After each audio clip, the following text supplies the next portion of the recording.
Here in a year's time, July 4th next week, actually. For next year, it'll be a brand new surface. So, as cars roll, let's check out the starting grid brought to you by Iowa Corn Growers. And let's see who starts where. And, wow, can he be stopped today? The man who won here in the inaugural year for the Cup Series. That is Tim Penske's Ryan Blaney. Shares that front row with Kyle Larson, as Steve mentioned, looking to end that winless streak. Row 2 is Joey Logano, Brad Keselowski, Tyler Reddick, Ty Gibbs start on the third row. Connor Zilic won did one lap in qualifying yesterday. That was good enough for him to start on the fourth row. Row 5, Ross all right, searching for that first we're good. 2026. Row 6, Michael McDowell starts next to Austin Cinders. Austin holds the final chase spot currently. Row 7, Josh Verdi. Good run last week at Indy. Not real sure what his plans are next year. Start next to Zane Smith. Row 8, Noah Gresham. Second best start of the year. Ricky Stenhouse Jr. This has been a very good racetrack for him in the past. Row 9, Todd Gilliland. NASCAR in practice. And the Hurricane, Carson Ozabar. Row 10, William Byron.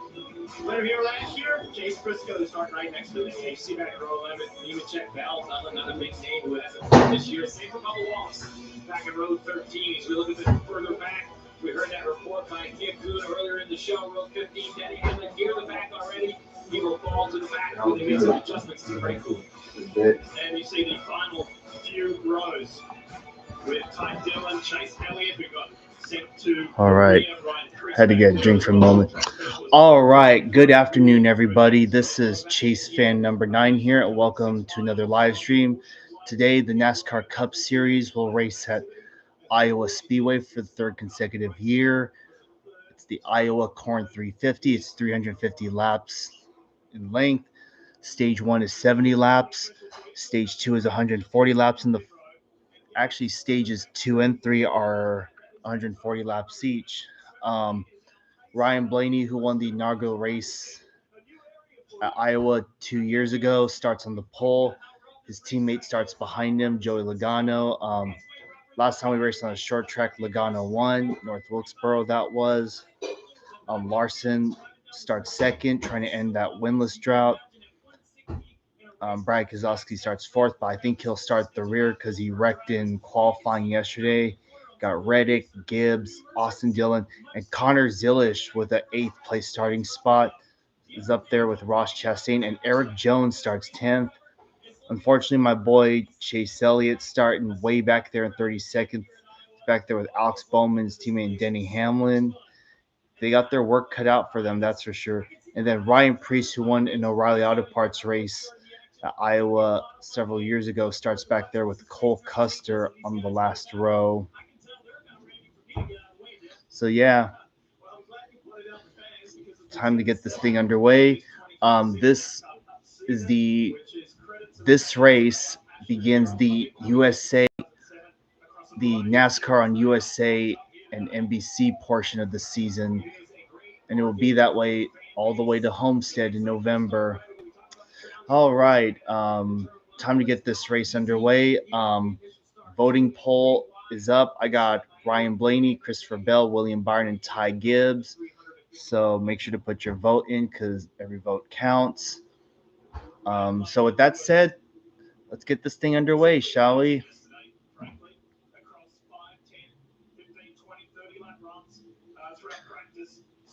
All right, pace car heads to pit road. Ryan Blaney's going to start on the outside. Here we go. It's time to bring the action. Green flag is out. The Cup Series race at Iowa is green. And we also have a few races left until the chase begins. We got Iowa, Richmond, New Hampshire, and Daytona. So after today, we got 3 races left. Ryan Blaney is going to lead the first lap. I saw, Larson try and edge ahead there.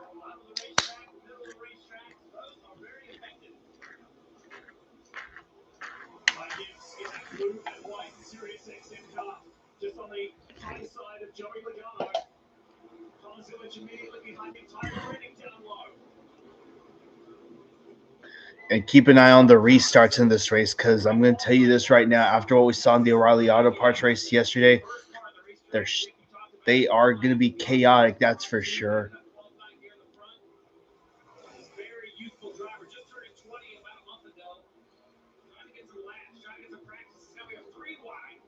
Three wide, Dylan on the bottom, Wreck in the middle, Jones on the outside, and Jones is going to get the run. That's sixth through ninth place, right with Chastain there.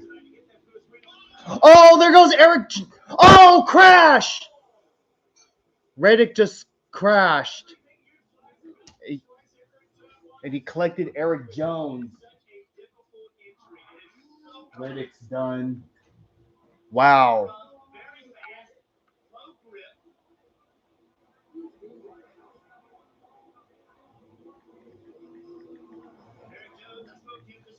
Eric Jones had nowhere to go. Yeah, Reddick just got loose and he slid up and done.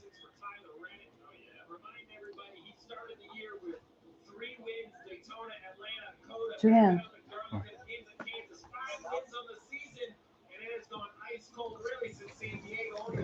Yeah, he is not.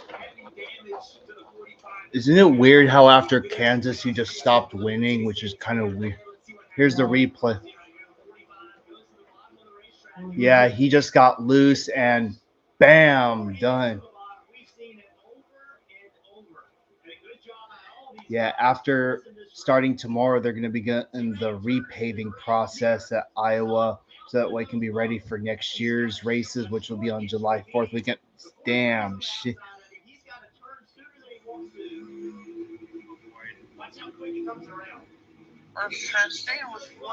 Bam.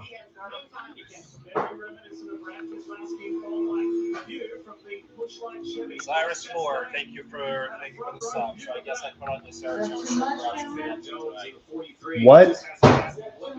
No, it's just fine.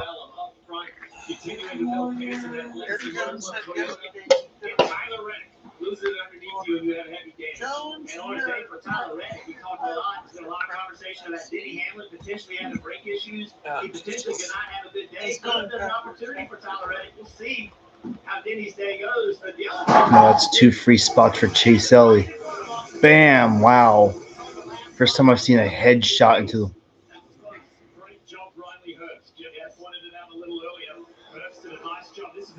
Then we got back-to-back shot.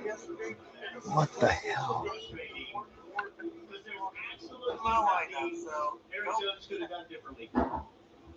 It's not. It's Yeah, Jones going back to the garage. There goes Reddick.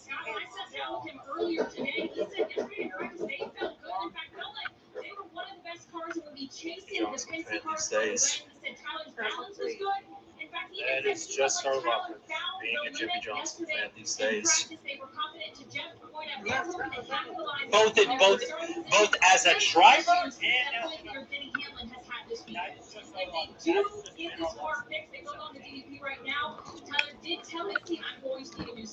Oh. So already we're on the caution of Buckley. We can go to the pace car. Yes, that one. Jeff, I didn't expect to be back out here already, but here we are. After just a couple laps, and you can already tell with these extra caution laps. Anyways, I'm doing good. Jade the Rail Fanner. Just got back from Rail Fanning a while ago.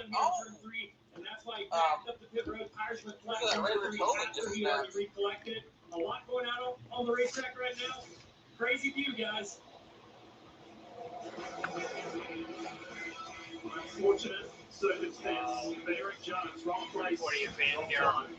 And I know it's been a few weeks since we last on a live stream here, but we are back once again with another deck. So I thought it would be fun if we made these $15 bills. You know, it's green, it saves you money, maybe my face is on it. Maybe that in my head as well. But it turns out that's very illegal. So there goes my big idea for commercial here, and now I have a lot of counterfeit third eye. Upgrade your fall setup with the Cabela at Ashley. This modular sectional is made with stain-resistant next-gen Nuvella performance fabric. Denny Hamlin's points lead over Reddick is only going to get bigger. In store AWS AI is helping businesses think bigger. It's transforming lifelong learning with Pearson, turning race day data into real-time insights for Formula One fans, reinventing the journey for every United customer. How will AI revolutionize your business? AWS AI is now.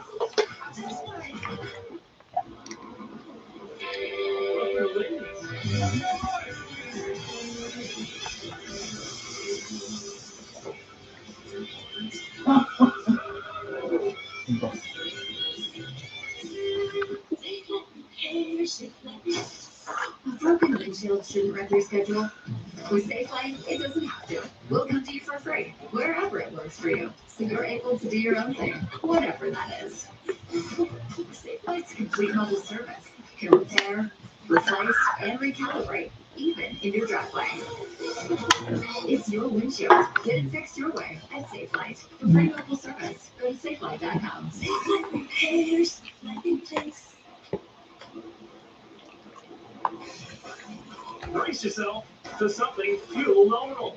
Unleaded 88 is cheaper, cleaner, and greener than regular unleaded. Plus, it's grown by farmers, so pump it up with unleaded 88.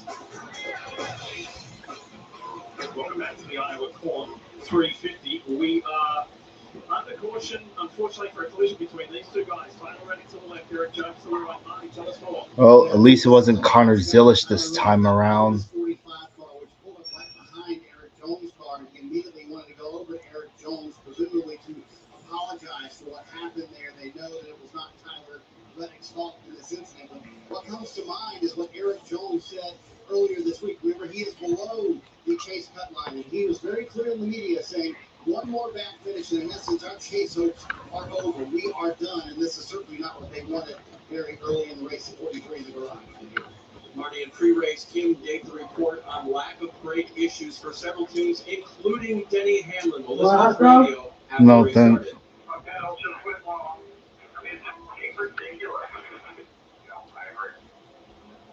This morning in the garage area, I caught up with Denny while he watched his team replacing brake rotors and also adding cooling to his race car at the front end where the brakes are. But they were not allowed to change brake pads by rule. And I said, is that going to put you in a bad spot? He told me, you know what?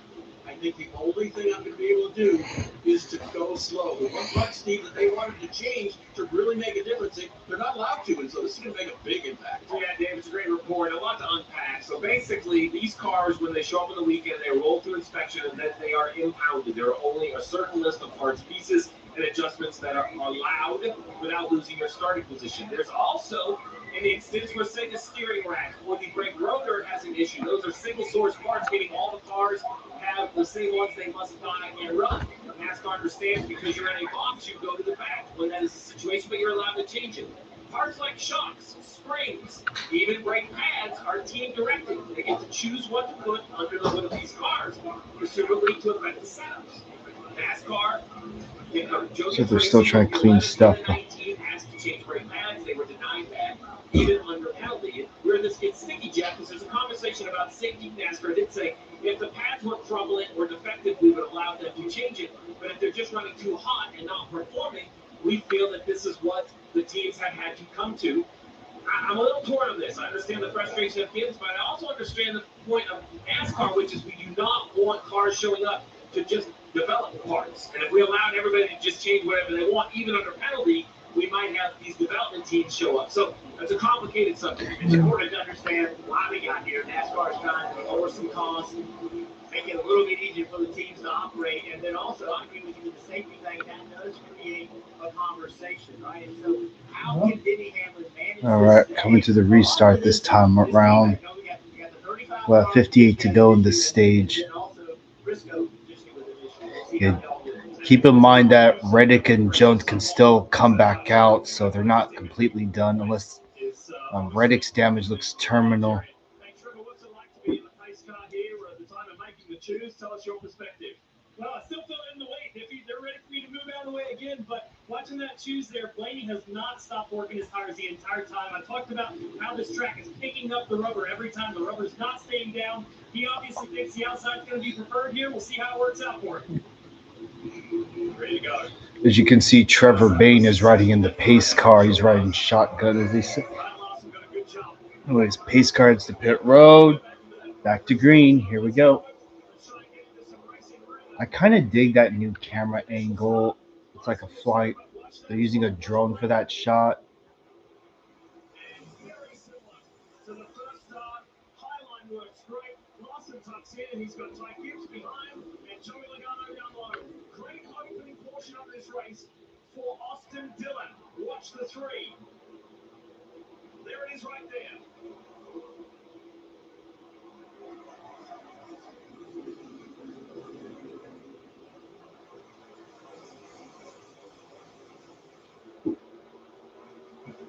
Logano on the move.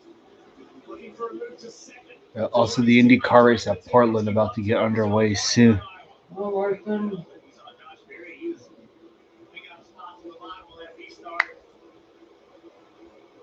Cars. Oh, looked really good in practice yesterday. Oh, Logano left the racetrack a little bit.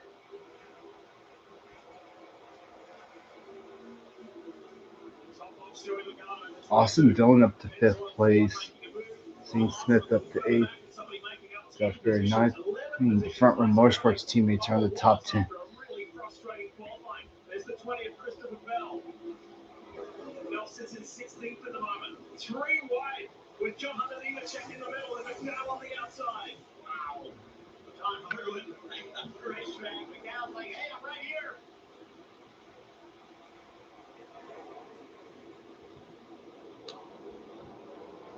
You are past winners of Iowa. What? I never mentioned who last won at Iowa. Well, that was William Byron last year. Richmond, look, I bring it up because Richmond is a standout track with the street. It seems like no matter what kind of season they're having, when they show up in Richmond, they are a contender for the win. What's the race out there is? Richmond. Oh, wow. Contact. Yeah, Denny Hamlin had to shove his way past the 60.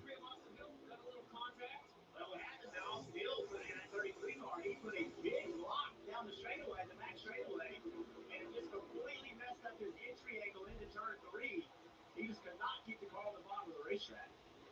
Steve, you mentioned Richmond. Richmond is coming up next weekend in the NASCAR Cup Series.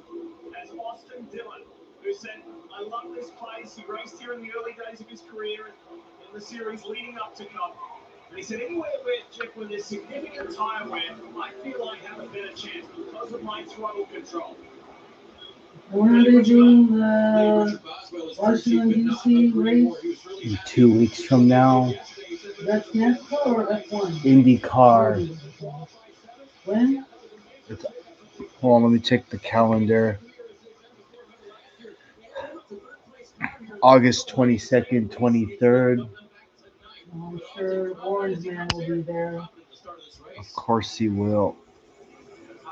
When he gets to watch him go into the pace car, can you imagine him fit?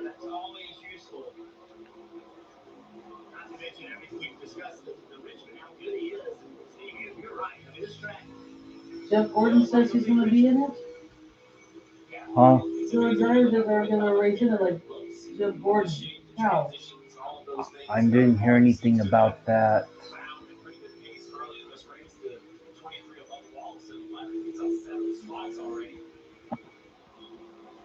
How can he use a cook guy?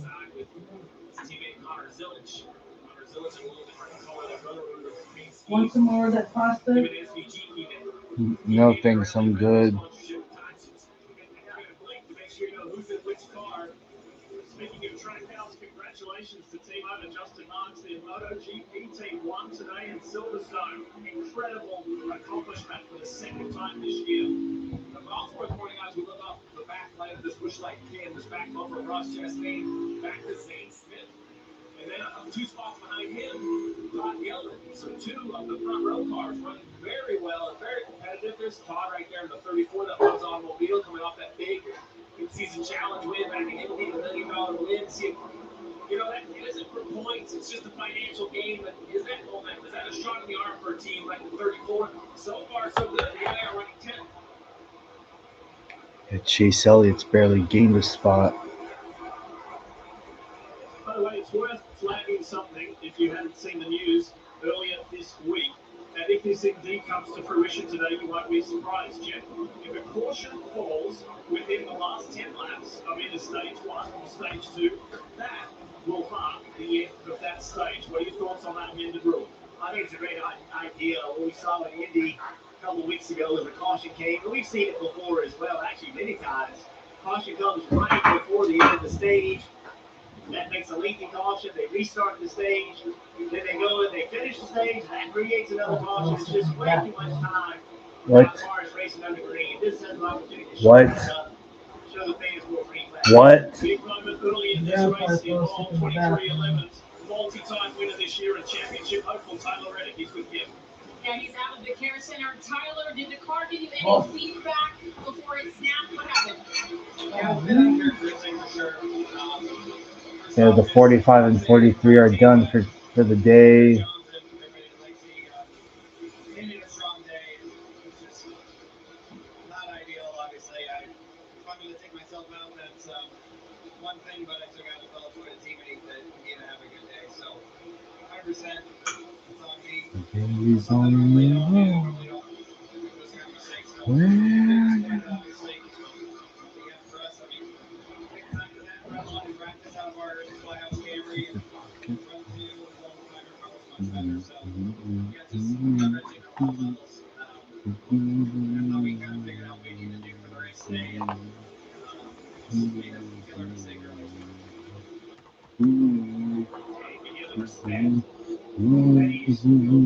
Trying to give Eric Jones, he knows he made a mistake and he knows the consequences of that. Eric Jones, you know, I think every driver's been in that situation. All of us have made mistakes and taken other guys out. But you honestly feel bad for that guy. You could also hear a little bit of the shock when he started the season so high to Oakland, Michigan in June for the first time right outside the top 20. And since then, he's had 5 different finishes outside the top 20. So it's really just become the tail end of the season. And you may find that too because as that 23 was, I think some multiple times outside the top 20. Toyota Racing onboard here with Chase Briscoe. Chase lost this place, finished runner-up last year. He's hoping for a good result to keep this recent positive momentum going. Another driver and team that was part of that great conversation earlier today. And that team having brake issues in practice also requested a bad change. That was not approved by NASCAR. 19 car still car. He seems to be okay, right? I don't see anything clear on the radio about brake issues, but we'll just keep you up to date as the race goes. And the brakes are going to be a concern for everyone, not just those that have issues in practice this stuff. High horsepower pack slow down more so the top speed's a little high. Need a little bit more braking power to get into the corners. And there's the first shot we have. The big race winner, Tom Fox, third car in shot, the 24, William Byron. Can he go back to back? We will see. Meanwhile, Rick Stenhouse Jr. and Energy Chevy still keeps going behind Motorsports up against Chase Briscoe. They'll be side by side, lap after lap. A lot of trust. You have to get that guy underneath you. We saw the red early in the race rather. Stenhouse, trust me. Chase Briscoe on him. Eric Jones has been released from the care center, a victim of that incident with Tyler Reddick. Eric, there's been so much talk about your fight for the chase. What does this mean for you and the team over the next 3 races? Yeah, I mean, really great game after this. Really seen it a good day. We were starting off with that, starting up front. They're 8 after the 6 went to the back. And, we don't get to really see how the field work out. So, feel good about getting some stage points and having a great day in the Dollar Creek Camry. And at this point, we've got 3 races. We got to just go try to win and then run the best we can. It's not over till it's over, but it's still not good. Good field there, Jones. Really good qualifying and was running up front early on. There may be a problem with the 77 of Carson Hosebar. We'll look into that. Tell you when we come back. Mikey leads the way. Because there's big news in the sports world. Now it's not Blockbuster Trade or Big Game Free package exciting? The DraftKings Sports app is now available nationwide. So if you're anywhere from Florida, Texas to California, you can get in the game at the speed of sports and feel the sweat in all 50 states. The DraftKings experience you know and love, all in one easy-to-use app. Available now nationwide. Hello, Shahir. Welcome to the live stream. To get 150 in total bonuses. The crown is yours. That's just one Toyota out of.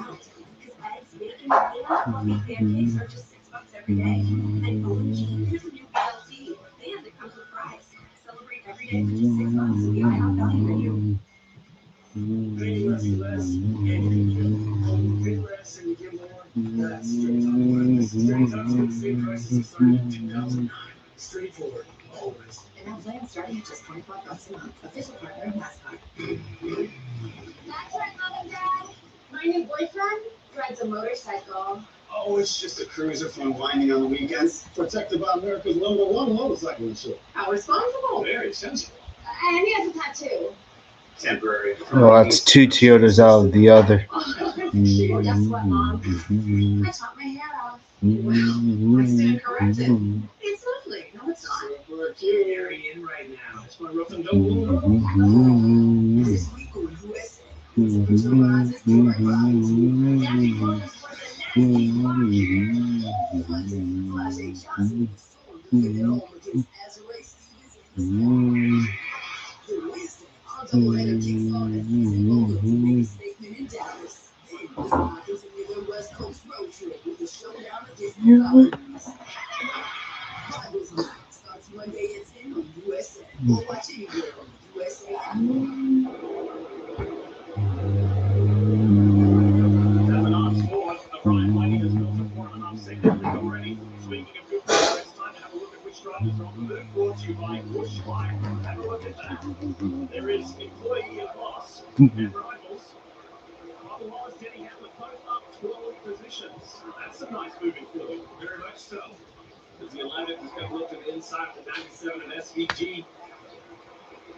You mentioned as we went away the 77 of Carson Hocevar. We've heard some comments on the radio. Lap times fluctuate a little bit. Dave, what are you hearing on the 77? So about 15 laps ago, Steve, we reported this. Like I did that. Hey, make sure all your switches turn up.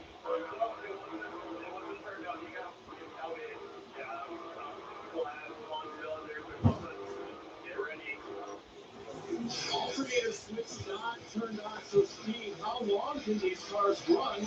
I mean, it was only 25 laps without the alternator charging the battery. Yeah, so it sounds to me by that radio, to your point, Dave, that the alternator was shut off. It'll do that at times for extra power on the initial start.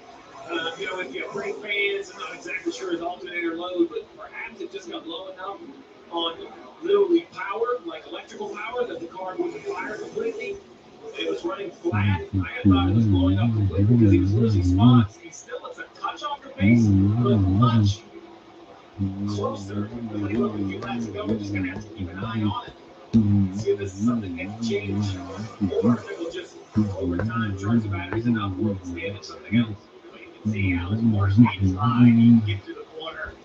Has been raised, but then he's in the gas. It's not doing anything much. Higher finish for a mile away from the right.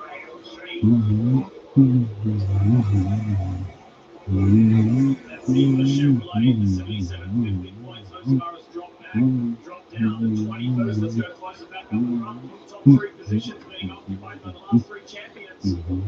And this is Joey Logano. Let's take you back a few moments ago, Jeff. Have a look what happened. Wow! Just a little bit of a misjudge. Contact right there. Ended up getting by. Larson is now to the way from I thought Larson this morning, and he was not very optimistic about what he had today. But feel like he was very good. Alex once again did have rhythm. He just was not happy with the Gone up to second.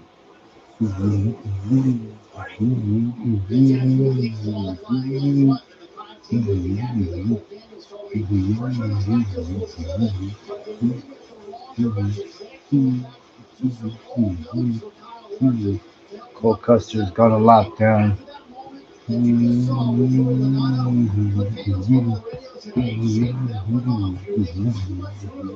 on entry. That's one of the reasons we're not on. That was a really close call. That could have been ugly. That could have been another race that ended in four this year for Kyle Larson. So lucky escape. Still sits third. And Logano was close to get to his teammate as Daniels and Marty was talking about. That radio communicating to his driver just to shake that one off, keep going. Ty Gibbs sits in a nice fourth, and then Austin Dillon still in the top five. Yeah, we talked about Hendrick, and as I was looking at the kind of a deeper dive with the stats, Kyle Larson is second on laps led, and 29th on laps completed. That's quite a deviation, right? So that's really the tail of their year. Okay speed, but when they try to make okay speed great, either pushing a mistake or getting caught up in somebody else's mess. Briscoe seems to be slowly marching his way back forward.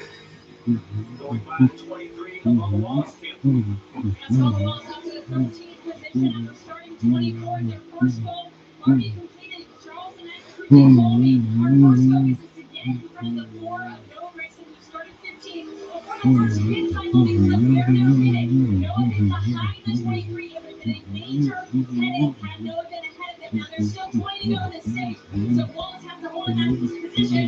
They're just shy of their second goal. It's to be running in the top 10. They want to do that for the next four races in order to secure their position in the chase coming in here, plus 60. Christopher Bell passing Tom Gilman for 10th place.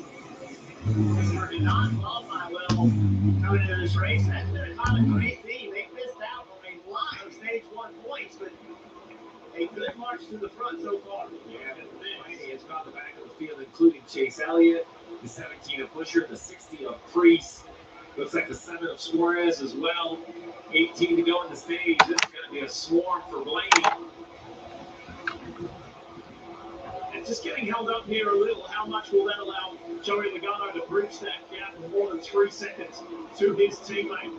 It always fascinates me here. Like, I think Blaney can almost park it here and give up the 3 seconds and still win the stage, but lapping these cars has its advantages, trying to eliminate guys to making a comeback. And also your car, how does it run in traffic? Remember, this stage is only 70 laps. The next stage is 140.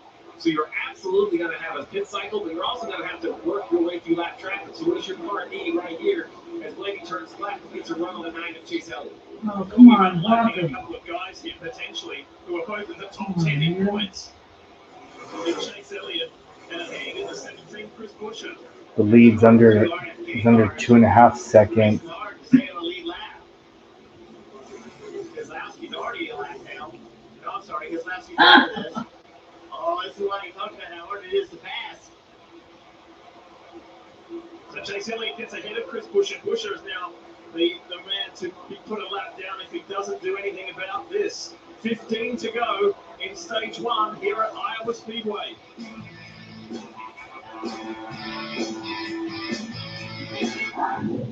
Customers online even faster. So now they're offering same-day Wi-Fi delivery. Do you think you're up for the job? I mean, I am pretty fast. How do you feel about cul-de-sacs? Just keep turning left. Parallel parking? Easier than a pit stop. Speed bumps? They're more of a suggestion. 3-point turns? I'm a 2-point kind of guy. Good. Most people panic on that one. I'm here for the... Explore the largest curated club hotel program. Tyler. Same-day Wi-Fi delivered NASCAR fast.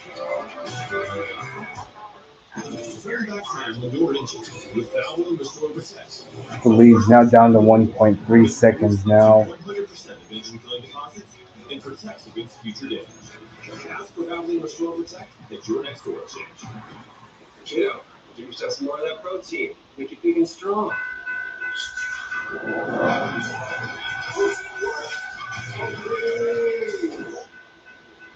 I'm getting more tenders.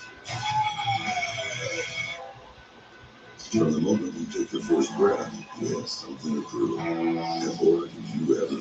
Go forward, sweat, mop, up and down, back and forth, over and over again. And when it was Paul's gotten around 17. COPD thought it could stop you. Yes, COPD. Never met someone like you. You kept right on going. Breztri has 3 medicines in one inhaler. With better breathing starting in 5 minutes. It helps prevent flare-ups. Breztri is a COPD maintenance treatment that works as hard as you do. Breztri won't replace a rescue inhaler for sudden breathing problems. Check a doctor if you have a heart condition or blood pressure before taking it. Don't take Breztri more than prescribed. Breztri may increase risk of thrush, pneumonia, and osteoporosis. Check a doctor if worsened breathing, chest pain, mouth or tongue swelling, problems urinating, vision changes, or eye pain occur. Can't afford your medication? AstraZeneca may be able to help. Ready to take back your breath. Now approved for the maintenance treatment of asthma. Ask your doctor about Breztri. You're watching the Iowa 350 powered by ethanol here on USA Sports. And this never-ending race for race leader Ryan Blaney to get through this traffic. Well, success as far as Chris Buescher is concerned. The 17 is now behind him and down the lap. Now he works on Ryan Preece in the 60 and Chase Elliott, who started way back in the field because of a crash yesterday in the lead up to today's 350 lapper. Quick reminder about the new stage break procedure. We discussed this a little earlier. And if a caution comes out now in the last 10 laps of the stage, to go. put the caution out and go back to racing and then take a stage break, it will mark the end of the stage. But caution has to come out in this portion of this opening stage and stage 2 as well. Impressive set of corners by Ryan Blaney to roll around the outside of the 9. Little Ryan Preece with a big wiggle. You can see the back completely on hook on the corner entry. That's going to make the job much easier for 12. Chase Elliott very thankful because he follows him through to stay in that free pass position.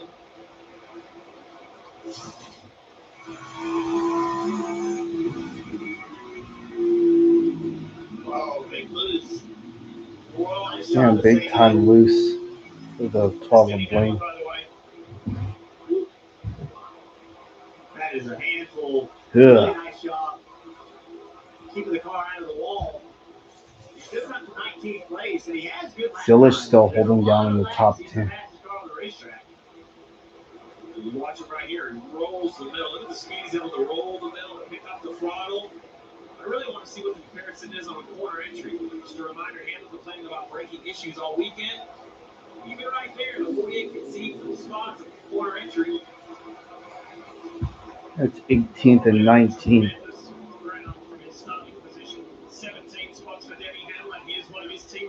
Ty Gibbs looking to the inside of Larson. Toyota for JGR, side by side with Larson for third. The last short track on the schedule is North Wilkesboro, and really Blaney, Logano, and Ty Gibbs is the driver perhaps to what we forgot about. Logano put on a dominant performance, but Ty Gibbs was very good. He had a speed penalty late, which put him behind in that race. It was very much what couldn't have been attitude out of this 54, which I agree with in the fans of Ty Gibbs. A clean race today might be the opportunity for redemption of this 54 car. Well, this is just the fourth short track of the season. And in the previous 3, there's been 3 different winners on those short tracks. Chase Elliott at Martinsville, Ty Gibbs with that career first at Bristol, and then Joey Logano with that epic victory at North Wilkesboro. Here is Wallace on Gilliland. And this is for 12th place. And Tom fights back on the outside in the love squad.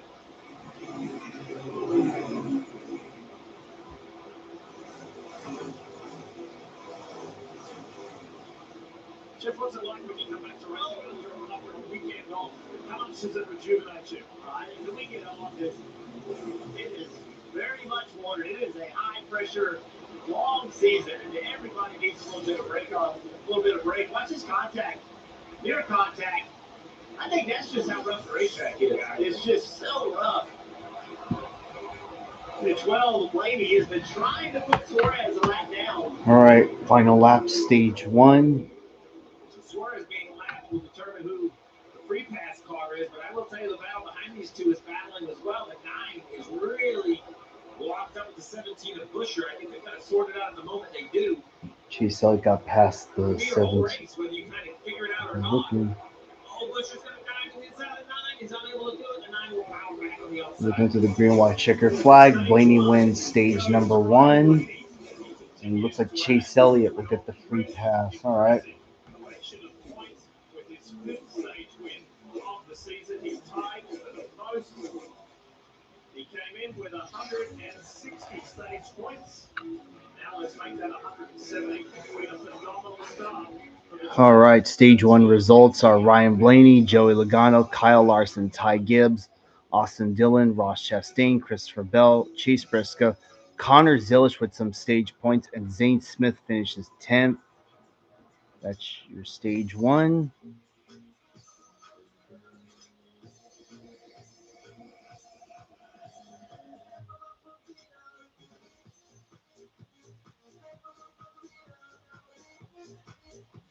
A fuel choice that's cheaper, homegrown, and better for the planet? Now that's worth the hype. Pump it up with unleaded 88. You're getting a whole lot more with Arby's Meat and Three. 3 sides, your choice of sandwich, and now saucy buffalo ranch. More meal, more deal. Arby's, we have the meats. So, hi, I'm Liberty Liberty, and I'm here to tell everyone about Liberty Mutual's great coverage and savings. It's car insurance that feels great. Great coverage, great savings. Liberty, liberty, liberty. Liberty. I have active psoriatic arthritis, but want to move with more freedom. So I'm ready to jump in with Skyrizi. Along with clearer skin, Skyrizi helps me move with less joint pain, stiffness, swelling, and fatigue. That's just 4 doses a year after 2 starter doses. Don't use allergies. Serious allergic reactions, increased infection, or lower ability to fight them may occur. Before treatment, get checked for infections and TB. Tell your doctor about any flu-like symptoms or vaccines. There's nothing like clearer skin and better movement, and that means everything. Ask your doctor about Skyrizi. People are objecting to worse than any other creature. Advocation, new series writers at Taylor USA. Can I phone back, please? Do you even want this thing back? It's ancient.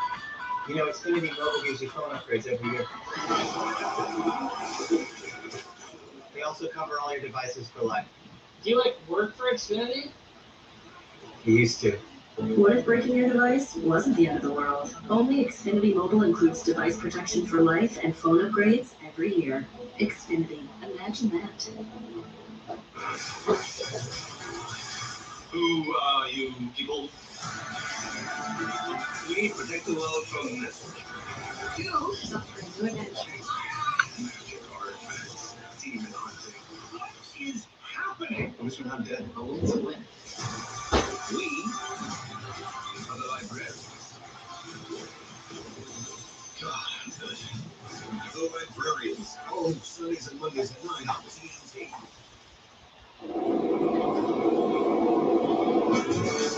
USA Sports Network NASCAR is brought to you by Iowa Corn Growers.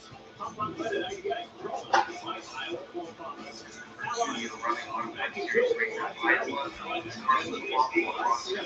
Toyota, let's go places. And by Liberty Mutual Insurance, only pay for what you need. Here we go. Big crowd today. Massive crowd here at Iowa Speedway as we check out who earned what stage points.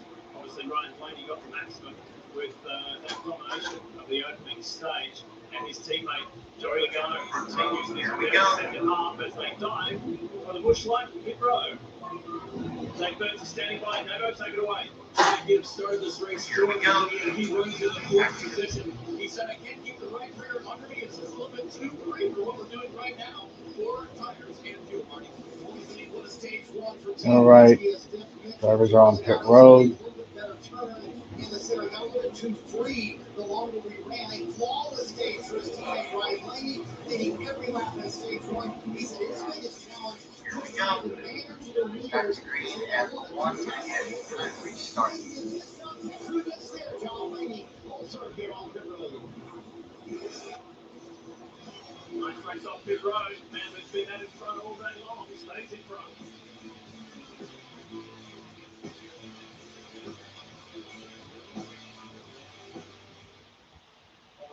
For June, life's big moments happen in seconds, like falling in love with Abby in as little as 2 seconds, or proposing to her in 78 seconds.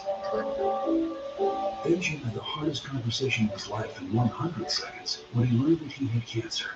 Because life's big moments add up in seconds, Jim and his doctor chose a Bevocumanic for its administration time. An injectable immunotherapy given as little as 180 seconds. It may be used alone in adults to treat melanoma, a type of skin cancer that is rare and can't be removed by surgery. is approved for many other cancers. Depot-Q-Bed can cause your immune system to unhealthy parts of your body during and after treatment. These problems can be severe and lead to death. See your doctor right away if you have a cough, chest pain, shortness of breath, irregular heartbeat, diarrhea, constipation, severe stomach pain, severe nausea or vomiting, dizziness, fainting, eye problems, extreme tiredness, changes in appetite, thirst or urine, rash, itching, confusion, memory problems, muscle pain or weakness, joint pain or fever, reports severe or persistent muscle or joint pain. Tell your doctor if you have myasthenia gravis or Guillain-Barré syndrome. Immune system problems include Crohn's disease, ulcerative colitis, and lupus. These are not all possible side effects. Tell your doctor about all medical conditions, including immune and nervous system problems, if you've had or plan to have an organ stem cell transplant or receive chest radiation. Depot Q-Bed can harm your unborn baby, because every second counts. Depot Q-Bed. The Sonic Smasher lineup just got hotter with the new Tropical Heat Smasher. 2 hand-smashed patties laden with Angus beef, making a smasher. Jalapeno pineapple glaze brings the heat. It's Hot Smasher Summer for a limited time. The annual heat returns August 21st, live on USA. Get as loud as you You get the whole carton, Cameron. No need to put in the cup, just take the whole thing. Hear it. Feel it. Experience it live. Only at Monster Jam. Coming to Golden One Center August 15th and 16th. Brought to you by BKD Tires and Morgan & Morgan. Specially priced Saturday night tickets available. Darius was on his way home from basketball with his mom. When out of nowhere, they got T-bone. A car hit us, and then we hit another car. My calf really immediately started hurting. It was like really bad pain. They needed medical attention, and smartly went to the hospital. My mom made the decision to call and curse the was a great decision. He knew the heavy hitters would win and get him the money he deserved. When it comes to winning, think Curtis Legal Group, think heavy hitters. I was an insurance company, how would they mess with heavy hitters? Call 1-800-3080. Iowa corn farmers are bringing the energy to Newton this weekend. More than 1,800 Iowa corn members and their families are on site for this Iowa Corn 350 powered by ethanol. Fans can visit the Iowa Corn and biofuels trailers, meet local farmers, and learn how homegrown corn fuels. The race that goes into 4,000 everyday products. Pretty incredible. We're just talking about the 54 time yet and having a clean race to watch this right rear, right side up. But the jack gets dropped before the right rear is tight, forcing the jack man to come back and jack it up. Now, wisely, the team at this point came onto pit road north, on from pit road in 28.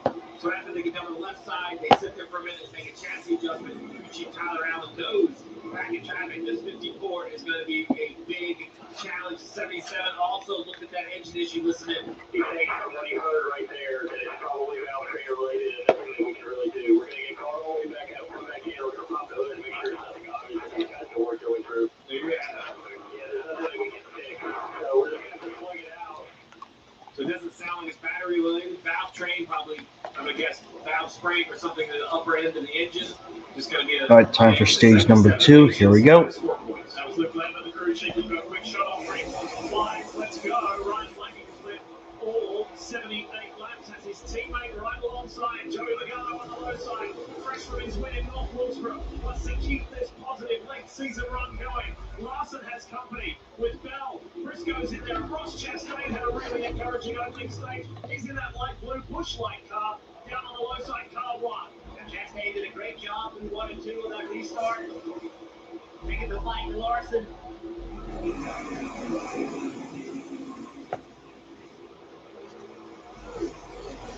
Been a good opening stage 2 for Thomas Illich. It's been quiet and uneventful. He's staying ahead of Austin Dillon. They're running 7th and 8th. And then Bubba Wallace is in the mix. You'll see the yellow 23. He's inside the top 10. Zane Smith has had a good opening stage and begins his second stage in the right spot as well. You mentioned Zane Smith. If you look at first teammate Todd Dillon, slow stop. They're going to restart outside the top 20. Larson and Chastain. They share something in common as they go into turn 3 side by side. They're still looking for their first win of the season. Bubba Wallace down low on the inside of Chase Briscoe. They come back out over this front stretch side by side, chasing Christopher Bell. That was a great job of those 3 drivers working together. Very close to green light, giving each other room, going early in the race. They sent to Wall Toyota Camry. Christopher Bell has had an amazing year. But he wants to go one position better. And what I mean by that is he's had 6 second-place finishes. He wants that win to confirm, consolidate his spot in the chase, and climb the standings. That's one of the big differences this year, right, fellas? Going from the playoffs format and all the emphasis on winning, you're in and you're locked in. I want to keep climbing that order for the points reset in 3 races' time when we're done here today. Yeah, they don't start heads up. The reset is the important part. 16 drivers will make the chase. The leader will start with an advantage. He'll have a 25-point advantage over second, and then there's a gap between each position. Bubba Wallace is flying right now. Watch this far on quarter exit. He just got by Bell. He got by Briscoe. But Thomas Speed rolled the center really well. But then on quarter exit, he was able to be at the gas before they were. He cleared. See right there? That is so impressive. He's able to go to the throttle and stay in the throttle. He's cleared 3 cars in 2 laps doing that. He was beyond frustrated yesterday after qualifying as we look at Bubba to the left. Bush Light on board of Ross Chastain. They're having a good scrap here. He was devastated. And he just said, we're not on it. We lost it. We didn't get it. I saw he spot a Freddie Kraft right before we came on air. Said to Freddie, have a good day. He said, well, it's got to be better than yesterday. We've only got one direction to go, and Bubba's done that. He's up 20 positions at the moment from where he started. He's always gained a few spots. He's 26. In the right direction soon enough, Steve, where he can be in the throttle. It also takes the pressure off on that entry to turn 1. He doesn't feel like he has to kind of open up his arc. He can drive it a little bit shallower right here. Oh my goodness, I almost lost it underneath the one Chastain right there. Welcome to Iowa, right? Everything's great right until the time it's not. Trevor, you've been watching this 23. What are you seeing? Yeah, Jeff, we're parked down here in turn 2 in the pace car, and I thought I could hear something, and I looked it up on some data, and it turns out the 23 was downshifting there, going to 4th gear when he was making those passes on the bottom. That's part of the reason that 4th drive looked so good for him. Once he got beside the 1, he started losing that 4th drive in the lower gear and had to leave it in 5th, Jeff. Thank you, Trevor. That's great information. That adjustability inside the car, Steve. Drivers being able to shift or not shift. This is a track, the way the gearing works, you went 4th gear all the way around. You had the option to go down to 3rd. Most tracks were at 4th or 5th. The way the gear stack works here, though, it's a 4th gear racetrack. Upper finished 6th here last year. He finished 6th at North Wilkesboro a couple of weeks ago. If you keep this going, he's headed in the right direction for another top 10 result, and we got a long way to go on this very demanding Atlanta. Josh Berry running in 10th place. This is a tough track. JGR teammates going at it here. The 19, that's Pro Shops Toyota Camry. Chase Briscoe. And on his outside, Christopher Bell. And Ivan Kane Smith continued to hang in there.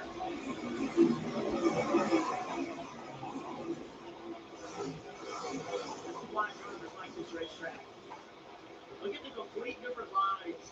The 19 and the 20 run. Gibbs got a long way to go. Briscoe trying to, he's been right on the white line at the very bottom of the racetrack, that time in the middle.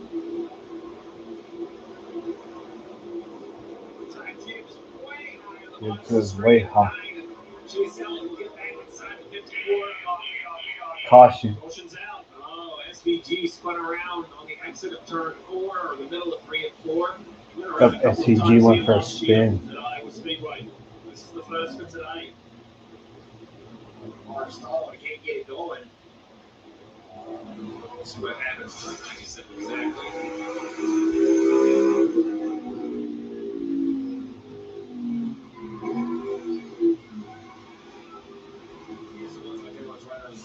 So just a little bit too free, probably.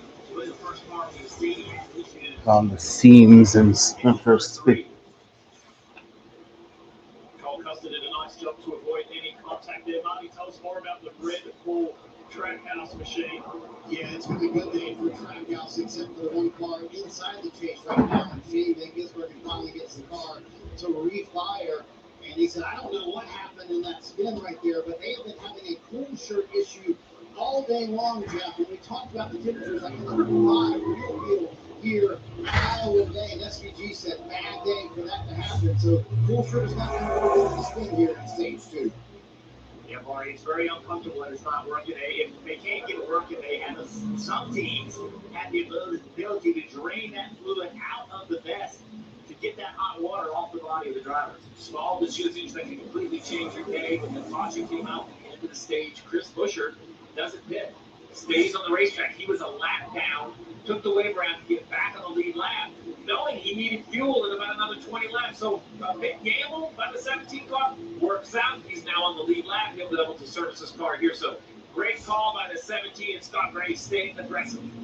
Problems continue and evaluation continues for the 77 at Casa Mostovar.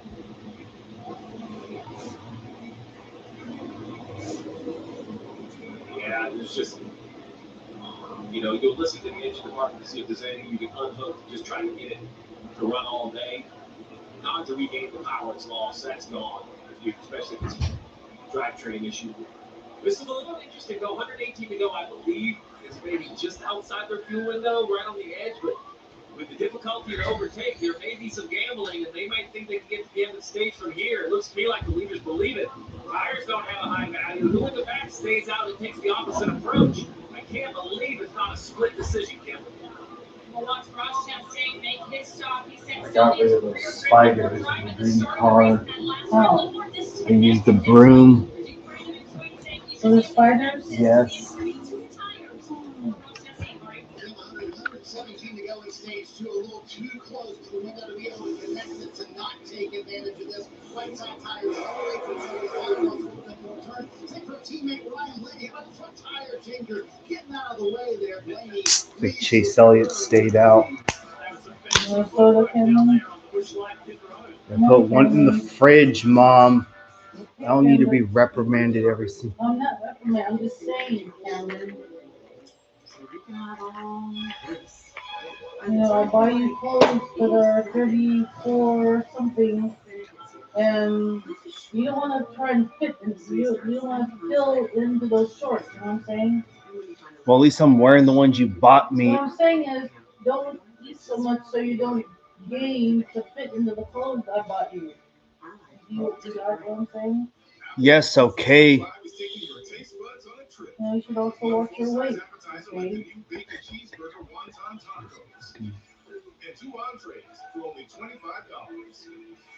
What I'm saying is, please be careful, okay, Cameron? Yeah, tell me about it. Huh? Tell me about it. Where you don't belong. With the right people at your side, you ready? Hey, I'm concerned for your health, okay? If you don't want me to say anything, okay, I don't give a crap about you. Yeah. Well, I've been trying. It's hard to quit. Not quit, cut back, okay? I'm not saying quit. Did you see me quit ice cream? Just don't eat so much of bad things. You follow? That's how you start, Cameron. Okay? Okay. Incorporate a little exercise and all that. This is What's all this noise about? I was about to read the Trimble story. Oh, I love that story. Where their tech connects the right data, the right person, every time. See, now you're getting it. On that note, let's turn the lights out. Oh. Don't let me get the picture. That really, Is that really one of their sushi? I think that's one of them. Huh? I think so, but I just don't know who that is. Also, the IndyCar race at Portland's underway.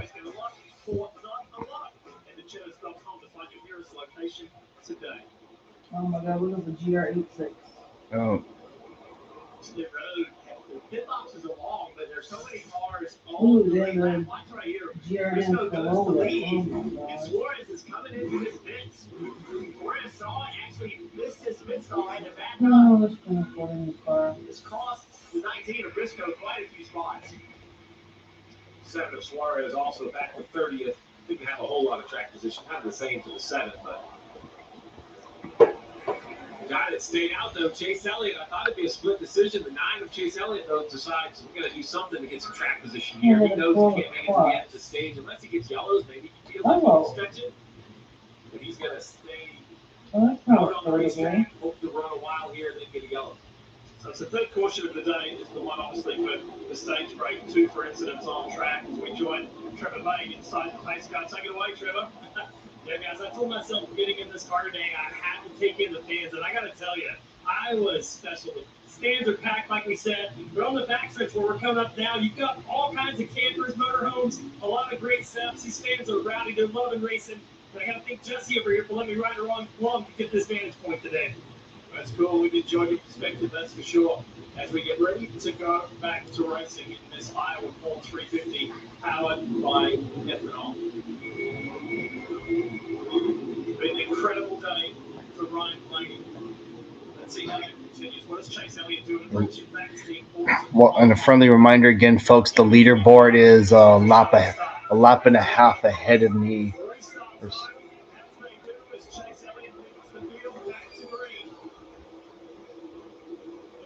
All right, decent start for the 9, not bad.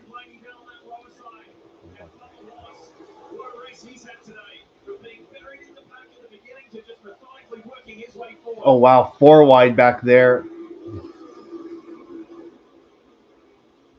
Oh, there goes the 47.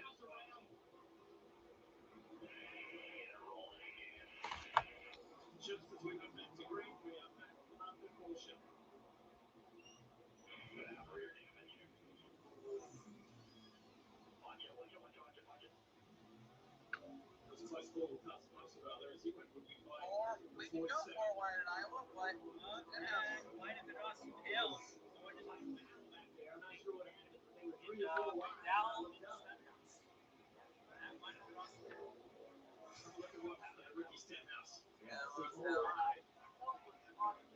Turn 3, that's Joseph Newgard up to 18. enough room in this racetrack. Track's wide enough. It was 33 got into the 71, who got into the 46. There is no grip whatsoever. Maybe a little tag there from Michael McDowell. Or else could it go by? Being cussed. It's just, 4 cars up right there.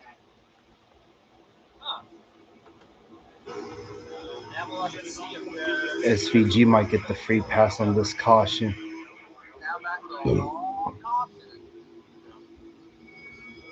Bubba Wallace gained a few spots.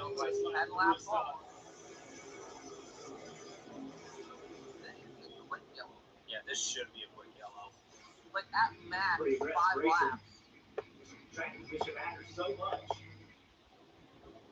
Car's way better with Thompson, honestly. So both Stenhouse is on pit road on the bush line pit road. Let's go inside the 71 Delaware line. Chevy and Michael McDowell. Have a listen. Plus, they just do it whenever it's like, okay, back split for be clear. We're good. Christ, that fucking radio sounds pretty far. I don't like it. Well, but at least we got a different leader.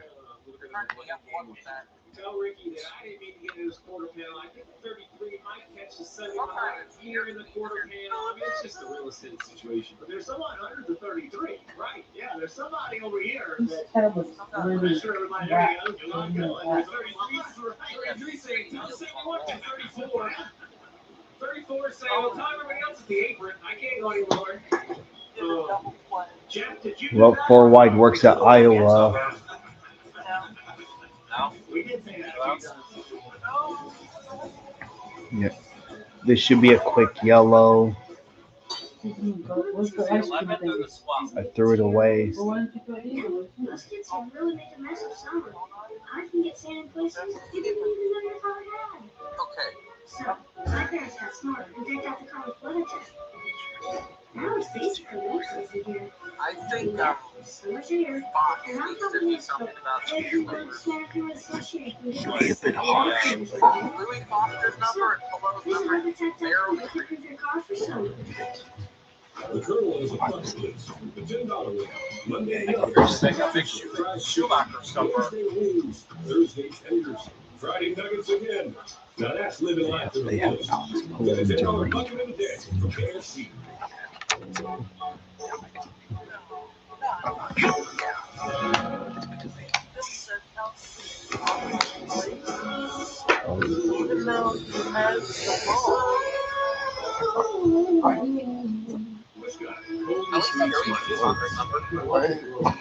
You can tell time by measuring the sun's distance from the horizon.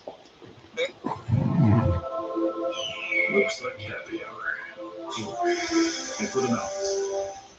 When everything on the IHOP value menu is just $6, you can go all out. Because eggs, bacon, and fluffy pancakes are just $6 every day. Hey, Chase, And OG, here's a new BLT. And it comes with fries. Celebrate every day for just $6 with the IHOP value menu. Hello, I'm Ozempic. And I'm not. 1 minute, you're still being like a volley goal. The next minute, you're grinding a bowl of chicken. Now there's hope. With Dagacon. Dagacon at the Talladega Race Weekend, October 23rd through 25th. Clinically formulated with thousands of race fans. 20 years of Talladega nights and medically advisable levels of speed. Put your team in US in the review with Dagacon. Hell yeah.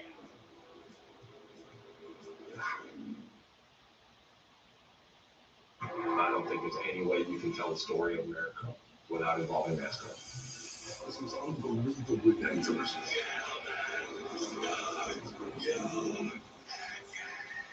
Both America and NASCAR were born with a healthy dose of yin. America's here because of a bunch of rebels. NASCAR's here because of a bunch of rebels. There's a fight. You feel it in your chest. Start your engines. NASCAR Americana, tonight after the race on USA. That is a great reminder. It is tonight after our post-race show. Stay tuned for the premiere of NASCAR Americana presented by Busch Light.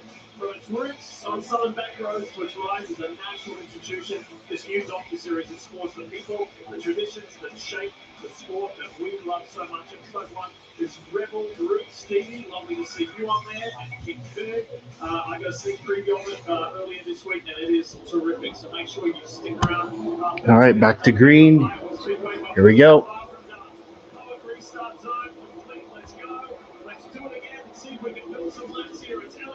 All right, restart lap 103. Not quite as successful for the 9 this time. The 12 is door to door. Can the 9 at least stay on the right rear quarter panel of the 12? That'll be the key. Force the 12 to burn those rear tires up, trying to get the power down. Damaged car yesterday, forced to stop near the rear of this field for that Napa Chevy for Hendrick Motors. Yeah, SVG did get his lap. Has rolled the dice, different strategies to what the majority around him have played. He stayed out on that last portion. Lady almost wrecked both of them in the center 1 and 2. That opened Oh, the door for Bubba Wallace looking to the ends. As Blaney gets a little loose, Bauer is on the move. Lady's been loose this entire run so far. Yeah. Chase Elliott to the bottom of the racetrack. Well, at least the strategy's working. Bubba's car turns the middle. Oh, Chase Elliott's tires are 18 laps old. Well, the drivers that pit on that one last caution, their tires are 18 laps fresher. Well, at least Chase Elliott's leading some laps at Iowa, so I can't complain about. His teammate has had just an incredible opening part of the season. Brought out the first caution with a crash and a collision with Eric Jones. So that's handed it over to Bubba to fly the flag for 23-11 at the front of this race. Behind him, Lady's car seemed to have calmed down a little bit. Wallace right here. Stevie. All right, Bubba Wallace to the lead in the Wendy's Hardee's car. Chase Elliott up the racetrack. Gave Chase no opportunity to do Well, anything. He had to live out if we're going to get a different winner this season, it's going to be Bubba Wallace if he can keep his car clean. Also, keep in mind, next week we go to Richmond. Austin Dillon's trying to go 3 in a row. I don't know if Lady has enough rear grip. Let's see how he can make this pass. Chase Elliott likes the middle of the racetrack. That's going to give Lady the bottom. But this Lady, see right there, Lady just doesn't have anything to lean on with the back of the car. Hey, what do you have on that car? So it's in conversation this morning with his crew chief, Alan Gustafson. I said, so you start way in the back. Let's say you get to the lead and you have all that clean air. Can you really change the car that much? He said the characteristic of this car. Playing with his the inside of Elliott. You can change. So really, what we have in the back of the back is what we have in the front of the back. Sometimes you get sent to wheel it. Lucky is right out trying to hold on to it. Look at the background in that great car that get by RCR, Austin Dillon on the low side. There he is right there. What a run he has had today. And boy, does he need a good run. And coming up to his best track on the schedule, Richmond next weekend. Bushlight on board with Chastain shows you Dillon up ahead. At 3 car. Austin Dillon, he has a very unique line on the exit of turn 4 at Richmond. He runs very, very low, keeps the car straight. He's trying to do the exact same thing here. Watch him when he gets to turn 3. Everything's pretty conventional, but he's very disciplined. Left side tires on that white line. Watch this. Watch how long he stays at the bottom. See how much lower he is in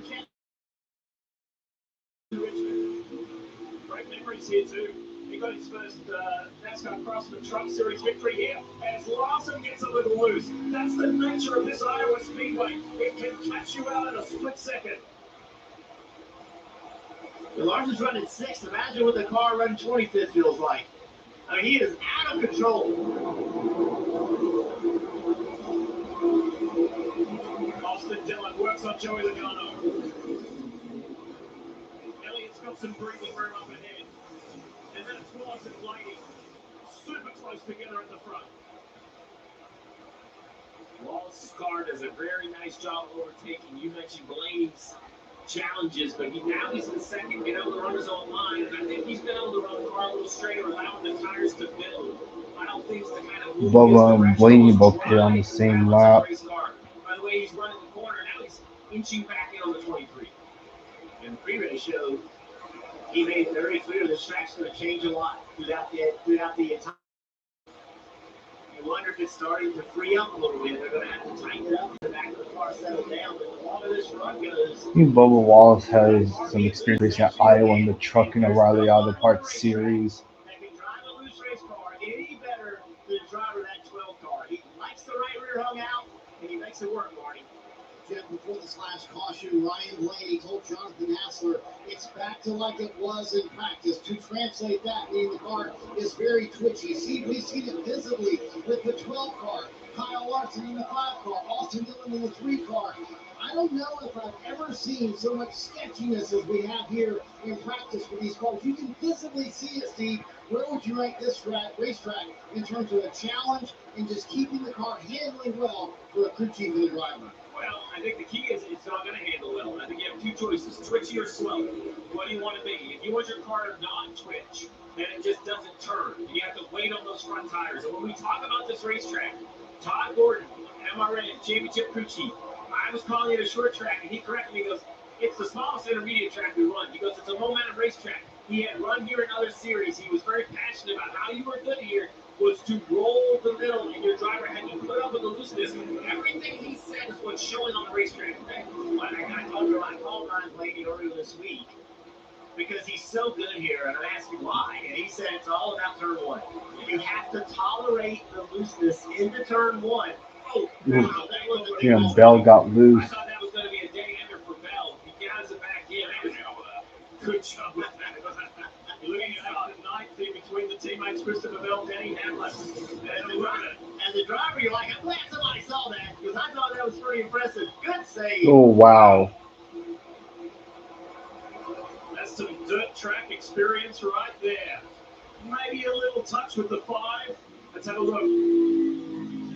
Chastain got a little loose up ahead. They're all hanging on, and it's made worse when you're underneath somebody. You just cannot let, normally Christopher Bell would want that the car go up the racetrack, out to the wall, but he can't. And that's what happens. There was a much better angle there to show how graphic that was.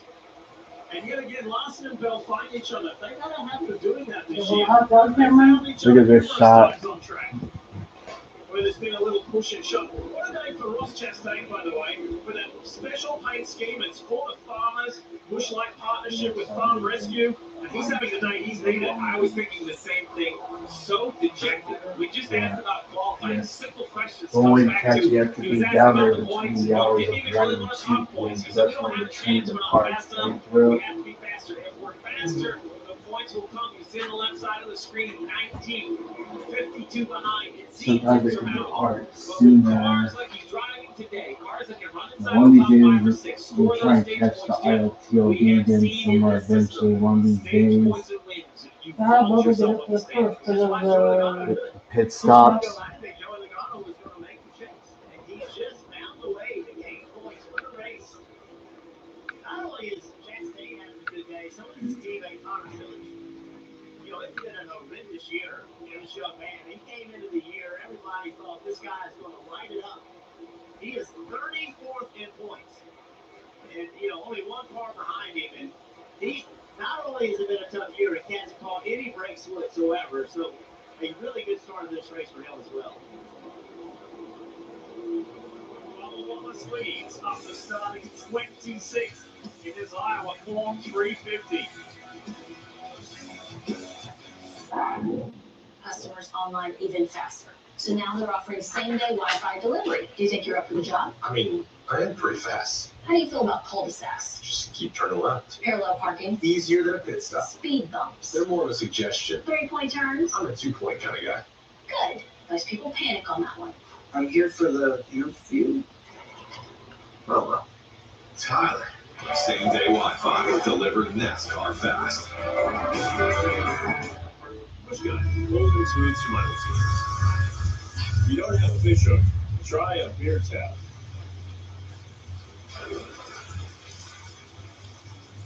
Now that's a catch. And for the Melons. Pod's last sale of the summer has been extended. Little Trackside Allen looking for a live stream. Whether you're relocating to your new home or renovating your current one, save up to 30%. Pod brings the container to you, and you can pack at your own pace. When you're ready, we'll take it to your new place or store it at a secure Pod storage center until you need it. And you don't have to do the driving. See why Pod is the most awarded container moving company. Christopher Bell up to 6. Today. You know what's crazy? That we pay the kids price for kids that eat more than us. Josh Berry's got Menards on his car today.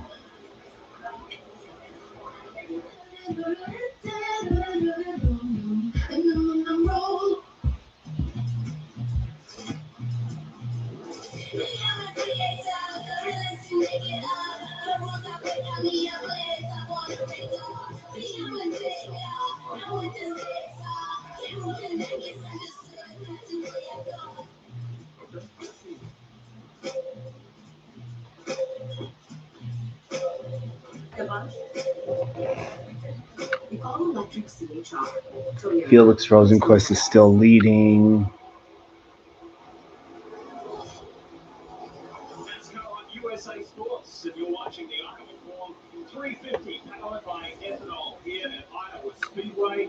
It is a warm day, mid-80s, really humid, but look at those grandstands, packed with NASCAR fans. Great atmosphere here. Dirk Bentley played the pre-race concert. Been a really great fight all weekend as we take a look at the Toyota driver update. Who's the best? Well, it's the race leader, Bubba Wallace. Then Christopher Bell. There's the DeWalt. Bubba Wallace's lead on Blaney's opening up to almost a second. And John Hunter Nemechek, who runs in 12th place for the Legacy Motor Club after his teammate Eric Jones went out very early in this race. He's flying the flag for that team. But here's the race leader, Wallace, out in front of Ryan Blaney. Doing a nice job, and they were seeing so many twitches and saves, just managing that lead, not putting the 23 car in a position where that big mistake would give up the lead. Still a long ways to go. 79 laps to go in the stage. The leaders are expected to try to make it all the way to the finish. The third place car, the 9 Chase Elliott, at the moment, I would say is 10 to 15 laps short on fuel. He did not hit Hunter Bell's previous yellow onboard Briscoe's Toyota Racing onboard cam. Just a good look at this worn-out surface, all the different patches. And this white section is pavement. A year ago, it was just dark black branding pavement. 1 year has really just bleached the color right out of the corners. Jim, you know when you were busy yesterday morning with the pace car where you were checking things out to be good for Trevor Main? I took my life into my own hands and let Steve drive. There's a manifest stopped in Salida, but I don't know what train it is. I don't know if it's the local or the MWCRV.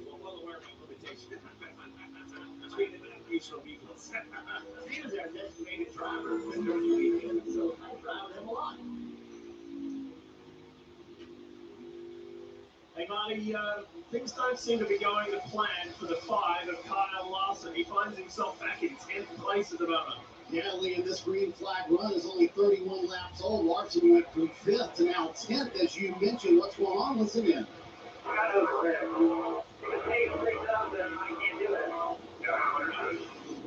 It's like the pace picked up, and I just can't do it. He said my exits are absolutely terrible. And I hear a lot of drivers, Jeff, just talking about, I don't know what's going on with my race car. In fact, Tony Logano a moment ago said, I got a lot of weird stuff going on, but I don't know what I would change either. So this is a very confusing race back here at Iowa.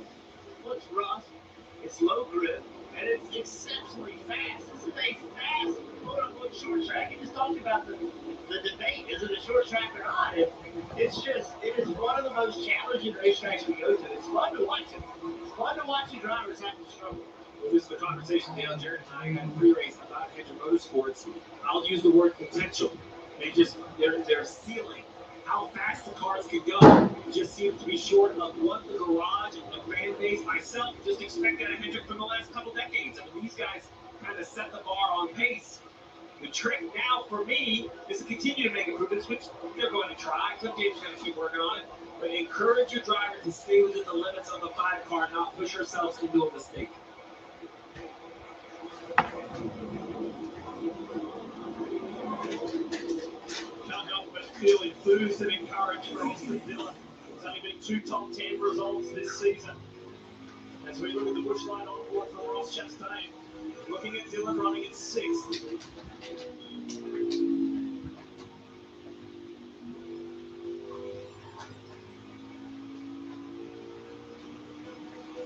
Let's look up here in turn 1. Here it comes. Practice last year, done in qualifying yesterday. Tyler Reddick early in today, early laps of this race. Chastain with a good run for exit. You already have to listen a little bit when you make contact. Eric, it's like host of our. Oh, spin. Caution's out. Around. Caution out again. He's been having engine issues. The driver who came into this race 5th in the championship points. It has been a frustrating day to say the least. Interesting situation. 38 green flag laps for the Chase Elliott's gonna compete here if he wants. 77. See what happens.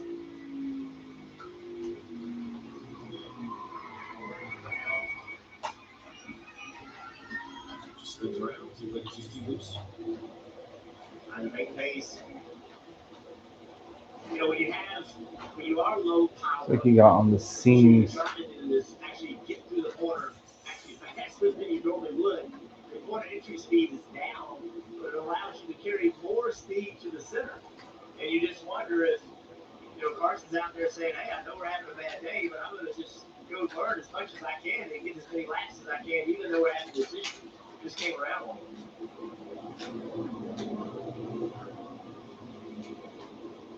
And that's already the 5th caution for today, including the one for stage 1, stage break. As we check in with Kim Good, Kim, tell us more about Chase Briscoe. What's the latest?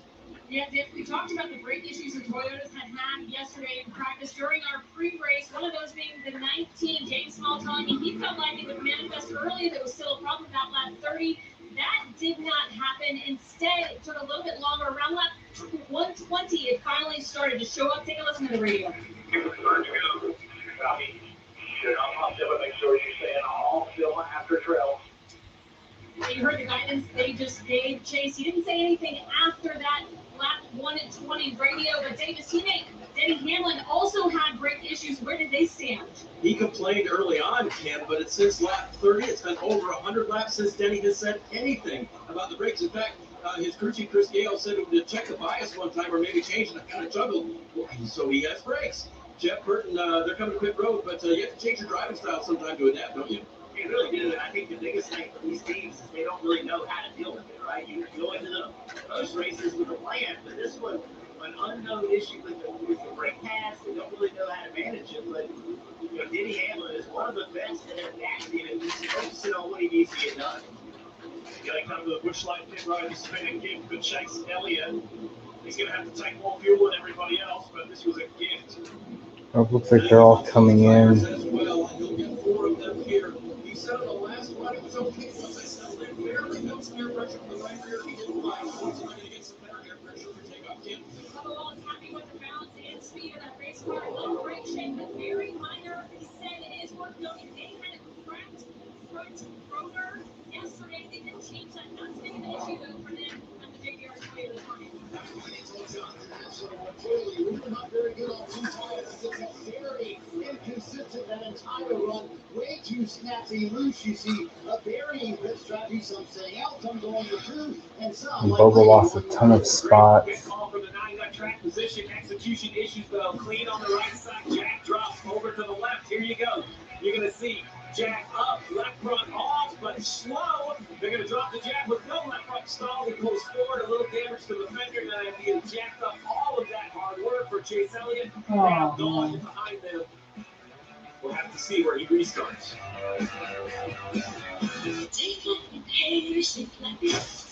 A broken windshield shouldn't wreck your schedule. With Safe Life, it doesn't have to. We'll come to you for free, wherever it works for you, so you're able to do your own thing, whatever that is. Safe Life's complete mobile service can repair, replace, and recalibrate, even in your driveway. It's your windshield. Get it fixed your way at Safe Life. For free mobile service, go to safelight.com. Safe Life repairs, Safe Life replace. You like more meal. We like making it. That's why we made sure Arby's $7.99 meat and 3-packs even more flavor. With the new saucy buffalo ranch and 3 sides. Only Arby's packs in this much for $7.99. Arby's, we have the meats. Hey, it's Ryan Reynolds here from Mint Mobile. Now, I was looking for fun ways to tell you that Mint's offer of unlimited premium wireless for $15 a month is back. We made these $15 bills. But it turns out that's very illegal. Diabetes? It's complicated. It feels like if you aren't perfect, you aren't making progress. But progress doesn't mean changing your life in a day. Progress is drinking coffee like you like it, without an audience. It's turning charts and numbers into confident choices. And one little sensor in the back of your arm can help you live with diabetes on your terms. The Freestyle Libre 3 Plus sensor. This is progress. Try for free at freestylelibre.us.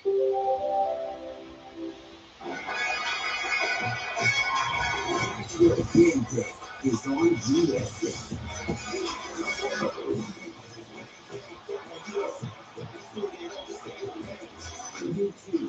San Diego State, Marcy's got the field of 23. Throws to the wide open man. Touchdown! New Game day on USA. Watching it every second day. Jacksonville football. September 5th on USA. Been racing here at Iowa Speedway for now 20 years. And proudly hosts the NASCAR Cup Series for the 3rd year in a row. Need to update you something on something that's just gone down for everything that has gone right. Bubba Wallace and his 23 team has just gone wrong. Now listen to the radio.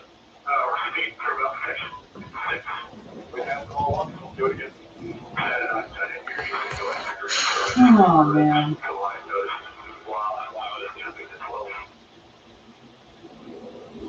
They just came down pit road and just simply makes a mistake. Watch it right here. We're riding along with the 12 car in pit road. They should stay right next to each other pretty much.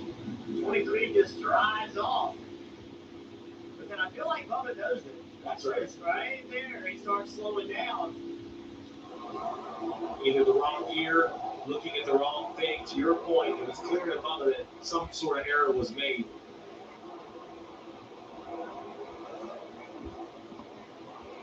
Trevor, tell us more.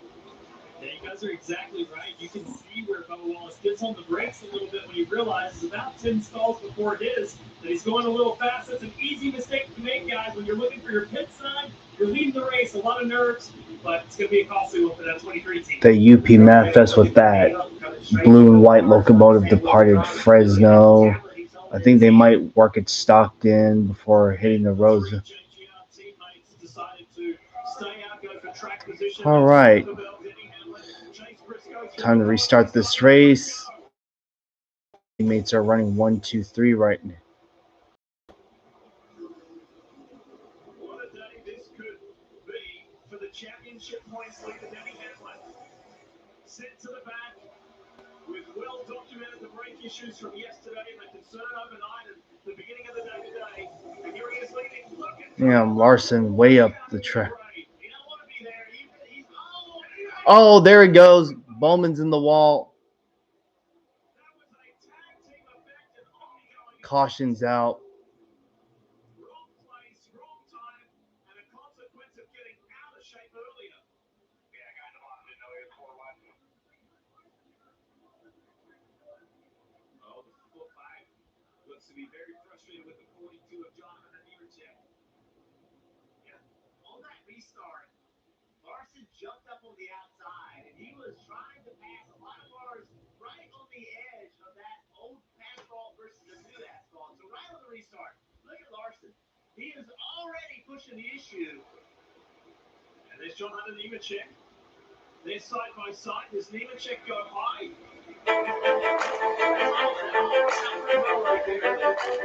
This is where the problem occurs. Nemechek gets up the racetrack. Very wide. Larson out of the groove, and now they're wide, wide. We saw this earlier. To be fair, yeah. Larson should be fine. But it's her fault for Riley causing Hurst that was exiting bottom 3 is the lane he was in, not bottom 4. So right here, contact. Five's trying to blend. Look at the 35 car on the right side. So he's still angling up, driving the 60. Oh man, Will looks like shit. Riley Hurst just unaware, either no communication from the spotter, doesn't understand. He thought at the pace, maybe he just thought they were going to go by the 5, but either way, 4 cars don't. They just do not fit in 3 lanes of traffic, and that's what tried to happen right there. You can tell Priest is feeling it. He's trying to get out, but he just can't lift. We're not getting run over. And unfortunately, the big loser in that one, Alex Bowman in the LI Chevy. Here it is from Chase Elliott's view. Look at this torn up race car. 2 teammates get crushed. You're sitting there thinking, we should have track position. We shouldn't be back here in this mess. We got in this mess because of a bad pit stop, but they got mileage. That car. You would. And there is Bowman. And the LA Chevy. Tony Ware in that car sometimes. Yeah, it was pretty heavy damage. Hey, if Tony Ware was in that car, I think he'd do But okay. 60 to go in this second stage. And you see the figure missing on the left front tire of the 5 car. You wonder how much contact there was there. And he showed his displeasure to the 42 because he feels like the 42, as we showed, they made it through 1 and 2, but in the middle of 3 or entry to 3, the 42 kind of runs the 5 up into the gray. And it is like a cushion, like a dirt track. When you leave the new asphalt, you are gone. Speaking of that, Riley Lawson, right there. Bryce, that's 45 minutes down the road. It's fourth in the A9. Here he comes. Like more cars were involved. It just goes to 59 laps remaining in the second stage of the last 350. Hello there. Oh.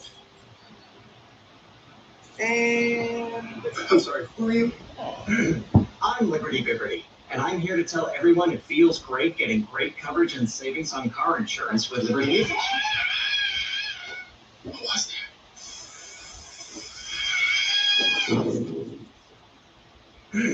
Hi, I'm Liberty Bibberty. Great coverage, great savings. Liberty, Liberty, Liberty, Liberty. Protein none? Tender? Steak? Hello, I'm a pescatarian. Is that true?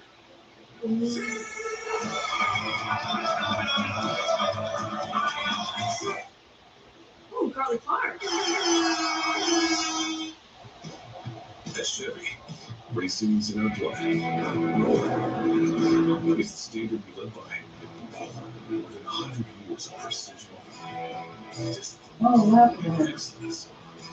Be able to clean up the Built and tested. stand? And proven on Yeah.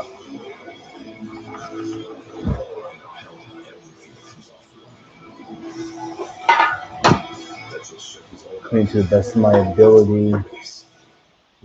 What does the $7 big deal meal get you at Sonic? The real question is, Should I let her know? what doesn't it get you? Enjoy a full meal plus premium chicken bites for just $7. It's the $7 Sonic Big Deal Meal. Free. Welcome back to Iowa Speedway. Powerball and the Iowa Lottery are teaming up to give players an unforgettable NASCAR experience, from touring the garages to meeting the sport's top drivers. If you're in Iowa, there's still time to enter NASCAR Powerball to race $1 million. We'll announce the 25 national semifinalists live from the Darlington on September 6th. Enter today for the chase to $1 million. Thank you, Kim. We go back down, courtesy of this drone shot to the Bushlight Pit Road at Marty. Kyle Larson has spent an extended period in his pit box. What's the latest? Changing the right rear toe link lead, trying to lose as few laps as they can, taking advantage of this caution. But he wanted to know what happened with John's or Nemechek. Here's his spotter, Tyler Mon. He said he downshifted and he got stuck in neutral, is what he said. That's what he said. Yeah, cool. Professional. The frustration just continues to build lead for this 5-team, 46 races now, likely going to 47 that Kyle Larson has not won a race. Consistent speed. Some people are saying that Kyle Larson's getting what he deserved. Some people are saying because he stole that championship last year. Some people are not happy about that. But hey, it's not his fault though. Quickly as they can, because the field is coming to the Poet restart zone. When they cross the line, it'll be 56 to go in stage 2, and the teammates are in the top 3 positions. Christopher Bell in the yellow car. All right, back to green. The 11 of Denny Hamlin down low. Briscoe there. Logano on the inside. Now a Ty Gibbs making a 3 wide. What a recovery from that issue on pit road earlier in the back pit stop. The pass didn't happen there, but he is up inside the top 10. Put himself right back into this race with still nearly 200 laps to go. The defending race winner is there too, Jeff. There's William Byron in the 24. Oh, yeah. Great race all the way around. Great battle for the lead right here. Denny Hamlin, you can see how early he has to turn and how it hurts the middle of the corner. Mr. Bell able to make a constant radius in the middle of the racetrack.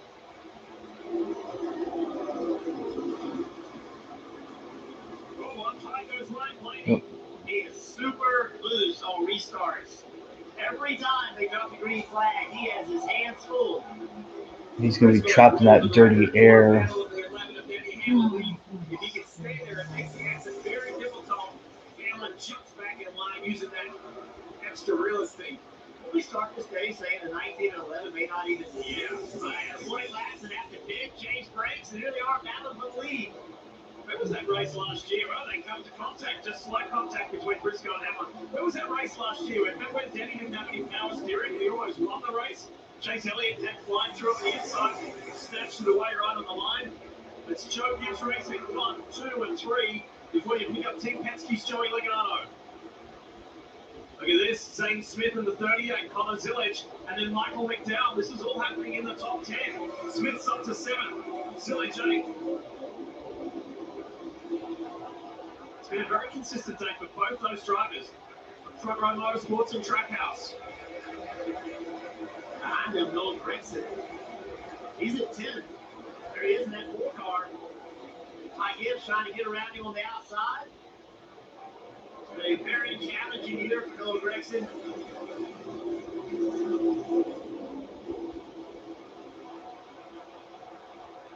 Just behind this group of 4, you'll pick up Josh Berry. Josh has had a really encouraging day as well. There he is right there with Austin Dillon. First time in a long time that Austin's been outside the top 10 here today in Iowa.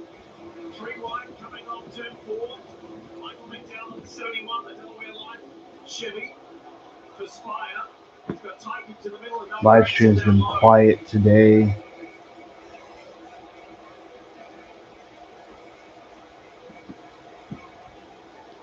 You did notice that Michael McDowell was in the top 10 on that restart. And Dylan's fallen out for the top 10, so Blaney. Did not stop on the last opportunity. Hunt Brothers picks are on board. Joey Logano shows us back to Ross Chastain. So they all stopped last on lap 93. The others around them stopped. 40 laps later. Yeah, it's like basically 40 green flag laps. You're going nearly 50 laps total, 40 green flag lap difference. So it just shows you how durable this Goodyear tire is. Bell, Briscoe, and Hamlin making it work. And these crew chiefs are already thinking, how am I going to consume this race? So Logano perhaps is thinking only one more trip to pit road. That decision will come at the end of stage 2. Bell, Briscoe, Hamlin, they're committed to stopping at least 2 more times. We had a ton of yellow, 6 already today, but now we seem to be settling in. 8 laps green. We'll see if we can make a run all the way to the end of this stage.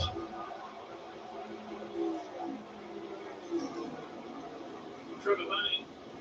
Daytona 500 winning Trevor Bayne, and now pace car analyst here on USA Sports.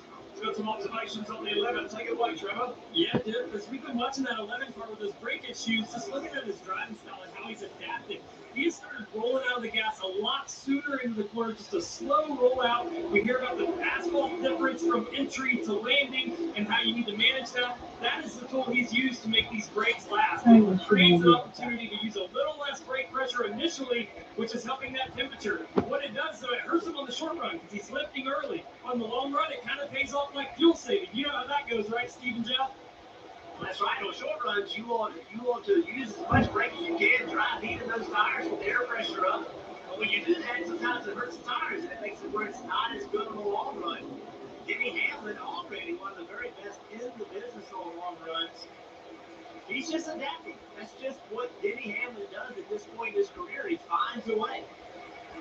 And we've heard all year long about the Toyotas, how good they are. Yeah. If the 11 cars sit out there and driving away from you, you have to be scratching your head. It's like, oh, they don't have the brakes that I have, and he's still able to outrun me. It has to be demoralizing for everyone else. Yeah, if you can't take advantage of an error or a mistake or an issue that they have, that makes it even more painful when you're trying to figure out what you need to do.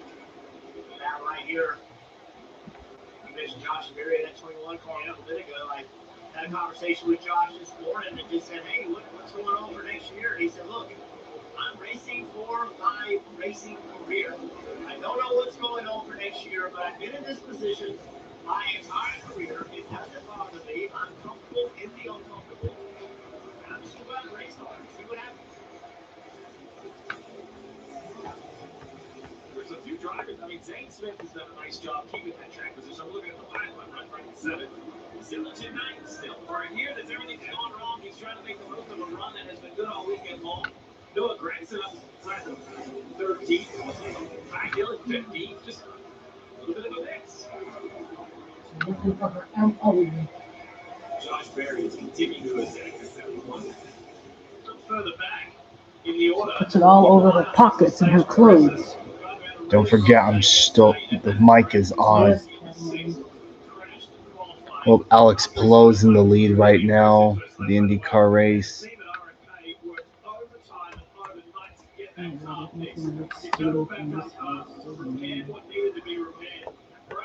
Has worked his way up to, wasn't 19th, he just got overtaken by Bubba Wallace. He's in 20th now, which is playing up some nice positions.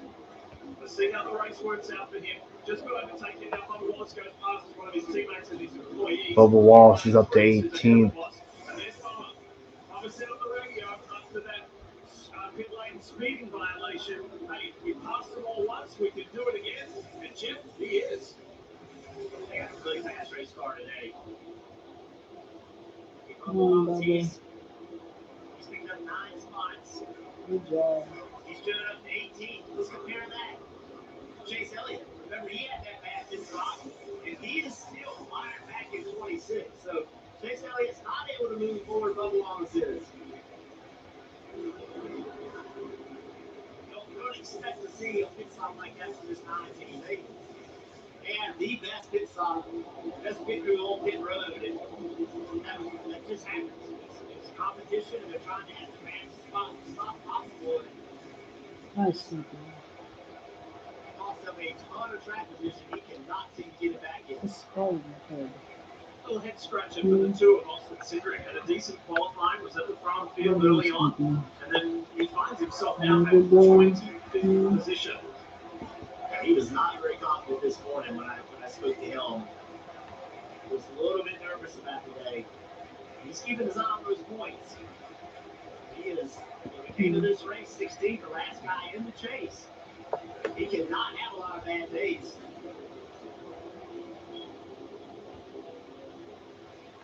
Let's take a look at the Xfinity fastest laps of the race so far, with more than 100 laps down in stage 2, 36 to go. And out in front, Christopher Bell looking good. He doesn't want to finish second for a 7th time. He wants to win in this season.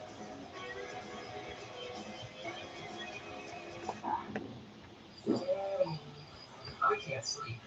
Can you tell me another story? Not tonight, buddy. We have a race tomorrow. Please tell me the one about the 37 million people who trust Progressive to protect their cars. We've already done that one. Yeah, but I like it when you do all 37 million voices. I can read them to you during the race. Let's get some sleep. If your car could talk, it would tell you to get Progressive. Denny, where do Progressive auto policies come from? Bush guy, cold and smooth survival skills. My watch is broken. You can tell time by measuring the sun's distance from the horizon. Looks like happy hour. And for the mountains.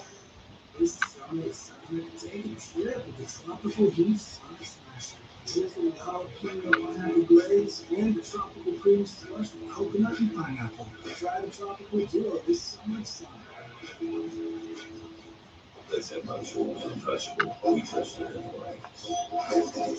This pure horsepower stitched into the very fiber of your race day favorites. Our signature fragrance, loaded barbecue. You won't need a tiny designer dog or a Swiss bank account, just 78 years of health. A guy named there. Satisfaction, it's fast fashion. Oh, see that engine BMW CRV just passed through Chowchilla. Yeah, it was. The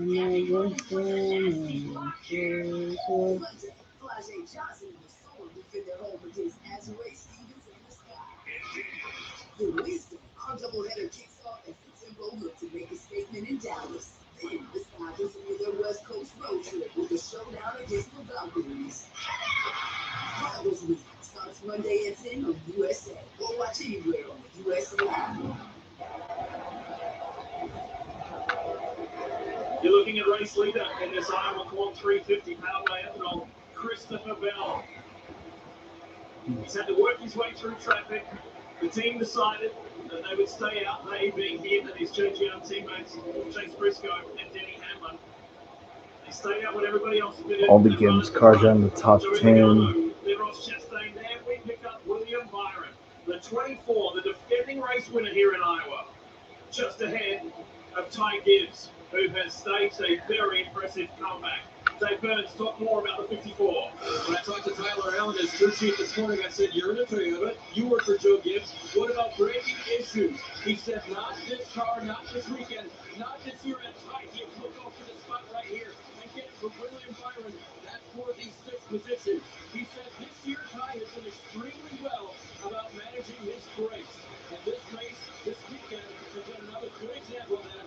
A little pace here, a little free to start this run, but he's out past 4 cars since restart.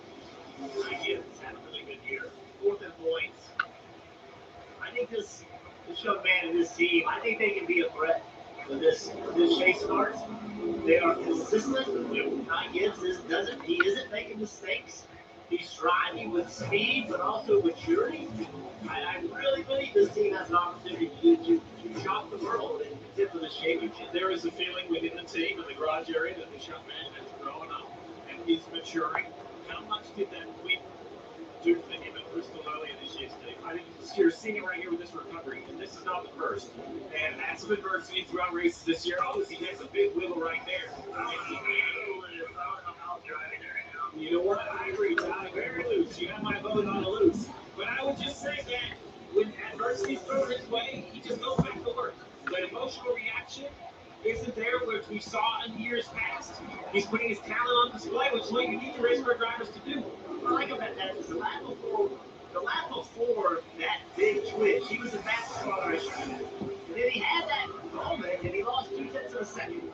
But this guy I bet you he'll come back this lap, and he'll be top 3 speed. Like he just moves on. He has a problem, and he just has found a way to put it behind him and move forward. And I think Tyler Allen deserves some credit because when I go back and read your transcripts or I listen to the radio, he is very calming.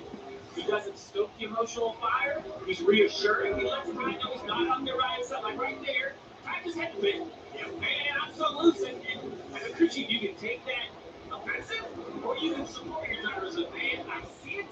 I'm going to try to work on it every once in a while. Like, just telling him what he already knows, but he's just like, don't leave him out there on the racetrack by himself. Let him know you're in his corner. And then, by the way, right after that, what did he do? He ran a fast lap around. Yeah. So, that's like you predicted. I mean, that's what I see with this team. Consistency, move along, forget the bad stuff, go make something happen. He's always been fast. 9 years has always been fast. He's now connecting all the dots in the race. Great comeback from some early in adversity and just up the road. The car ahead of him is the number 1 Trackhouse Chevy of Ross Chastain. We ride with him now. Again, he entered this event on the outside, looking in the outside of the top 16, that is. This could be a fruitful day points-wise for Chastain. Yeah, minus 82. Ross saying the points seem insurmountable considering the lack of speed they had. So I have to Brandon explain, how do you get past your drivers? I think those 6 drivers below the bubble, they're all under 100 points. He said, let them pace the car, do the talking. He did something with 3 shorter tracks in a row. They put a lot of emphasis on the weekend with the hopes that they will bring speed next week at Richmond and then again at New Hampshire. Right now, that speed showing up, running top 5 for Ross Chastain, Marty. We talked about how Ryan Blaney did not like his car on 2 tires after the previous run. He doesn't like it much more here on 4 tires in this one. In fact, he's restarted 11. He's still in 11. And Steve, I just think that really speaks to how difficult this racetrack is. Let's put this in perspective. Ryan Blaney led every lap of stage 1, and here he is struggling with the handling. Can go nowhere after that 4-tire stop a moment ago. But with 159 to go in this race, it's going to come down to what is your decision in 19 laps when the end of this stage comes. Do you come to pit road? Bell, Briscoe, Hamlin, they're going to be nearly on fumes. There's no chance I'm filling my car up. I just think you just go back in traffic and your night's kind of over. I think you're going to have to only put 1 can of gas in, have the fastest stop you can. You see right here, front 3 cars, right? They're going to make it to the end of the stage. But if they want to fill their cars up at the end of the stage, they're going to have long pit stops. I bet they don't. I bet they short fill, leave with everybody else. It kind of hurts your hand into the final stage, but you just can't feel good about your strategy. You're going to have to take some gambles. Trevor, when I look at the leaders and the 20 specifically, nice gap. I don't think you can move back in traffic. No, I totally agree, Steve. And the name of the game has been adaptability. You watched Ryan Blaney catch traffic earlier in the race and get stalled for 3 or 4 laps behind some of those guys. You just watched Christopher Bell have to work on the 41 for 3 or 4 laps again. That's because his preferred groove has moved up higher and higher. As you see him flirting with the very top of that patch now, he's moved that up significantly over the last 15 laps or so, maybe the highest on the track. The risk there, though, Steve, is right at the exit of the 2. Look how high he is. He's right at the edge of those marbles. If he goes any higher, he can get in trouble. Yeah, you want to jump the cushion. You can go from really good to really bad in about, 10 inches of racetrack. Trevor, great contribution today. Thanks for that unique ride and perspective inside the pace car. Great stuff, mate. It's been fun, guys. If you leave me in here any longer, I might have to go find a ride at 35 years old. 15 to go in stage 2. We've just been talking with Kim about Ross Chastain, and look at him here hassling Denny Hamlin. It's Bell, Briscoe, Logano, Hamlin, Chastain, top 5. See, right, you see Chastain's able to really take the fight to Hamlin on corner entry. Really go to the corner deeper, hold the middle better. Denny's going to give this spot up. I wonder if Denny's starting those brake issues on this long run starting to creep in. He's starting to not have confidence with being able to slow his race car. Here comes his teammate, his Ty Gibbs on the scene. Yeah, he looks like he's being very careful. See, his car's not twitching at all. I think Denny Hamlin is just making sure he does not make a mistake with 12 laps to go, 13 to go. That one here, Steve, way off of his teammate. And William Byron lurking not too far away. Here we go. Joey Logano, who is the lead car on that traditional strategy. He goes side by side with Chase Briscoe, fighting for second place with 12 to go in this second stage. This 22 car is fascinating to me. You know, a month ago, we're like, where's Joey Logano? Where's the 22 car? What is their problem? And all of a sudden, Steve, they have gotten lit up. So this is a real question that I don't have an answer for. Have they improved, or have we moved to tracks that they were going to run at anyway? Okay? I'm not trying to. I don't know. I mean, North Wilkesboro has been his playground. He has been outstanding there. This is more impressive to me than he was a dominant runner in North Wilkesboro. Just because, I guess, Marty, I don't know if I had the 22 being this good here as well, but he has proven that Team Penske and short tracks is a great mix. I'll say this, hanging around the 22 team, I don't think they ever really lost their confidence. Just saying going for third. On Chase Briscoe for third, that they could potentially be in the chase. You talk about North Wilkesboro, but what I go to, Jeff, is looking at races like Chicago. That's where the 22 has really struggled this year. Mile and a half track. They got much better at the end of that race. Indianapolis, they wound up finishing third in that race. And we know the next 2 weeks for Joey Logano in the 22 team. Richmond, New Hampshire, as you ride on board with the Hunt Brothers Pizza on board, they will be one of the cars to beat Daytona as well. In fact, Joey in the media this week said, I'm so confident we can win this whole thing. It would be the greatest comeback story of all. But after all, it is an even year, right? Joey Logano does pretty well with winning championships in even years. And what he really wants to do is he is very well aware of what people have said in the past. Joey, you're a playoffs champion. And that call for the chase format to come back. Now, the chase format has been re-engaged, and Joey is back in that top 16 after that win at North Wilkesboro and a string of good, consistent results. And here he is. He's had 9 top 10s in the last 10 short track races. So here it is again, front and center. I mean, we've never seen the Penskes get real good at the end of the year. Oh, This is what we've seen this team do. And the years they won those championships, we really didn't go into what was in the playoffs. They could make it happen. They found a way to do it. And you wonder if they're going to do the same thing. Christopher Bell leads well. He's led 61 laps. That's the most he's led since Phoenix earlier this year. It's been a really good day for this DeWalt Toyota Camry. As he comes up on Shane Van Gisbergen, who spun a little earlier in this race. It's been a tough day for SVG, considering how well he ran 2 weeks ago at North Wilkesboro. Christopher Bell obviously wants to get by SVG, but no pressure from Logano 2.5 seconds back. I think Christopher Bell can be really smart here. Always want to pass every car he can, Steve, but at the same token, with 5 to go, you have to be smart. Yeah, you know, the 97 is just trying to hold off of these last 5 laps to give himself a chance to improve that points position in the final stage.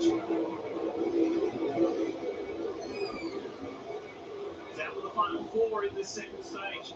William Byron has fought Denny Hamlin on a box. Fight for 6th place. Credit to Zane Smith and Connor Zillage. Still in the top 10 in 9th and 10th for Josh Berry. I've said before, and I'll say it again, Toyota's been dialed in on. Yeah, some of my followers are getting tired of how is Toyota so good this year while we're just playing catch up.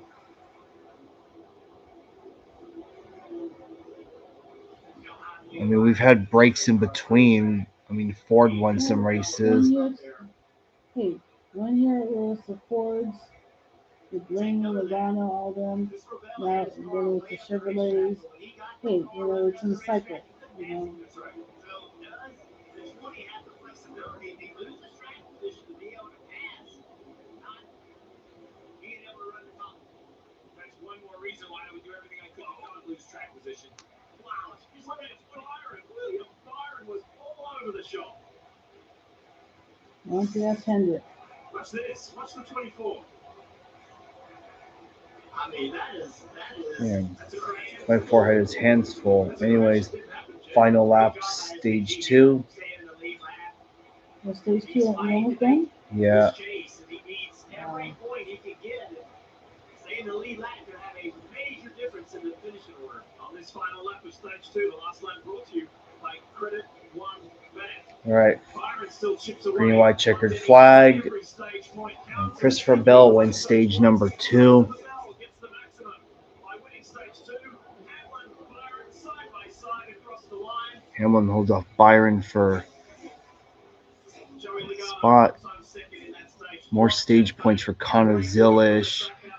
All right, stage 2 results are Christopher Bell, Joey Logano, Ross Chastain, Ty Gibbs, Chase Briscoe, Denny Hamlin, William Byron, Ryan Blaney, Zane Smith, and rounding out the top 10 is Connor Zilish. Let's go. If you're in small business, you might not know if you could be wasting money on your mobile plan. Well, I just see their cars being dialed in this year. The Chevys are pretty much playing catch up with them. Now get our best price as low as $25 a line, guaranteed for 3 years on America's most reliable 5G network. Steak, chicken, shrimp, protein goals, magic. You have reached your protein goal of 90 grams. Join us for the... Come on. I have active psoriatic arthritis, but want to move with more freedom. So I'm ready to jump in with Sky Racing. Along with clearer skin, Sky Racing helps you move with less joint pain, stiffness, swelling, and fatigue. And it's just 4 doses a year after 2 starter doses. Don't use allergic. Serious allergic reactions, increased infections, or lower ability to fight that may occur. Before treatment, get checked for infections and TB. Tell your doctor about any flu-like symptoms or vaccines. She's calling you. I'm right here. Clearer skin and better movement, and that means everything. Ask your doctor about Sky Racing. You're ready now? A whole lot more with Arby's Meat and 3. 3 sides. Your choice of sandwich. Are you ready now? And now saucy buffalo ranch. More meal, more deal. Are you ready now? Arby's, we have Your sunglasses, your sweater, your eyeglasses, Episodes Wednesdays at 10 on Spotify. hearing aid, car. in brightest day, in blackest night. Eloise shall see my sight.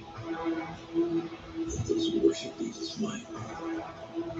You are my power. Winter's light.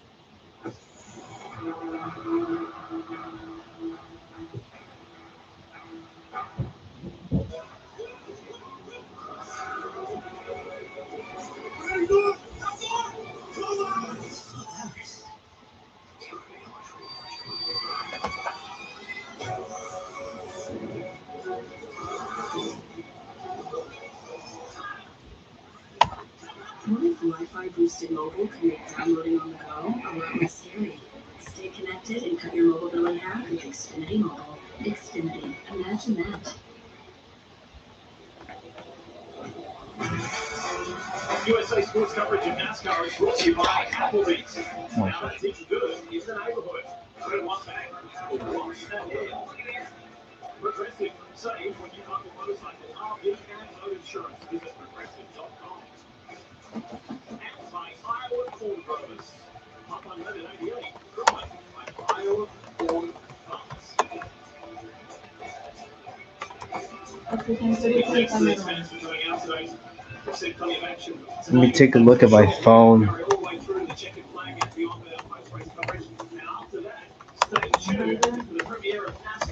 Close to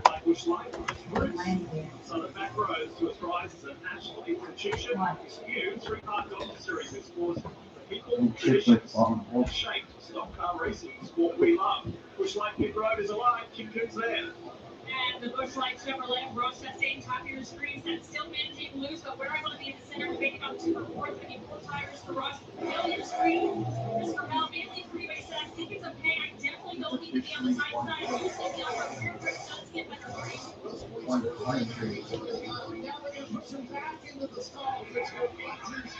Oh. Oh. Damn. Wow. That's a good catch by the pit crew, but they're going to lose a lot of positions. Yeah, good catch tonight. The wheel come off, but Dan is going to be faced with the last car in the lead lap. Let's just take a look at what happens. Goes on the left side. Tires on, tires off. They go so fast, they just don't confirm it. There was a little bobble on the left rear insulation on the right nut. Yep. You almost. It's also lost stuff. PD is an ugly reality. But then, Trilogy helped us see things a little differently. With 3 medicines in one inhaler, Trilogy keeps airways open for a full 24 hours and prevents future flare-ups. Once daily Trilogy also improves lung function, so he can breathe more freely all day and night. Trilogy won't replace a rescue inhaler for sudden breathing problems. Tell your doctor if you have heart condition or high blood pressure while you're taking it. Do not take Trilogy more than prescribed. Trilogy may increase your risk of thrush, pneumonia, and osteoporosis. Call your doctor for some breathing, chest pain, mouth or tongue swelling, problems urinating, vision changes, or eye pain occur.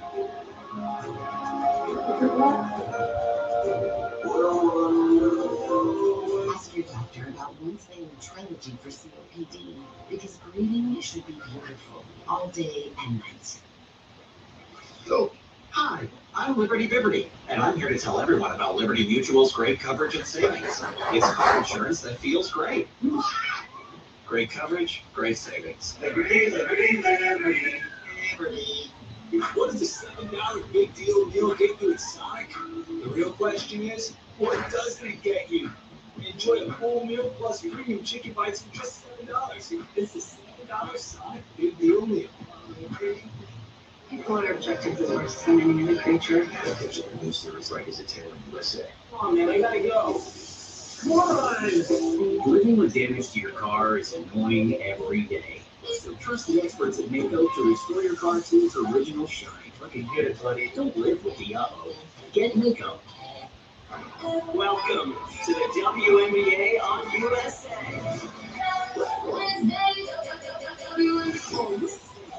USA Network is all about the W. With must-watch games, all access coverage you don't want to miss. WNBA Wednesdays, every Wednesday with USA.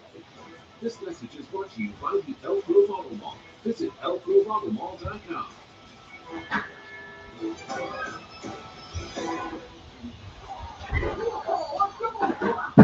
Maybe I should just try to Quality of living with damage to your car is never not annoying. So trust the experts at Mako to get your car back to looking like new. Don't live with the uh-oh. Get Mako. With DraftKings, you can take a game anywhere. Let's take a look at today's driving factors presented by DraftKings. Well, you're going to need to help from pit road. Find that driving position with some sort of strategy, fuel window. Somehow you have to cycle to the front. Manage equipment, make sure you're taking care of it. It's got to be fast at the right time. No mistakes. Well, we've seen plenty of those on pit road. DraftKings is now live in all 50 states. New DraftKings customers can spend $5 and get $150 in bonuses. No bonuses. Download the DraftKings app and use promo code CAR when you sign up.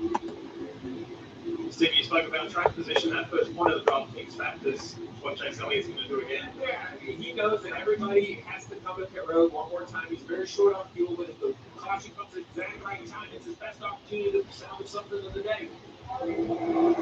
All right, here we go. Time for stage number 3. Here we go. Ryan Blaney, Chase Elliott. Ryan Blaney, who had a very speedy into stage 2, worked his way up from 11th to 8th. Now he leads this field down the backstretch here at Iowa. And he continues to be loose for the start of these runs. Well, I hope next year Chevrolet bounces back. Virtually 3 wide. Christopher Bell gets a little wriggly off turn 4. Yeah, Chase Elliott's basically doing the same strategy that he does early. His crew just needs to not fuck it up. Yeah, if Toyota's gonna win anything, I want, and as you said there, if Toyota's gonna win the title this year, I want it to be at the very least Denny Hamlin, especially after what he's been through the last year or so. He deserves it. Don't care what the haters say. I don't.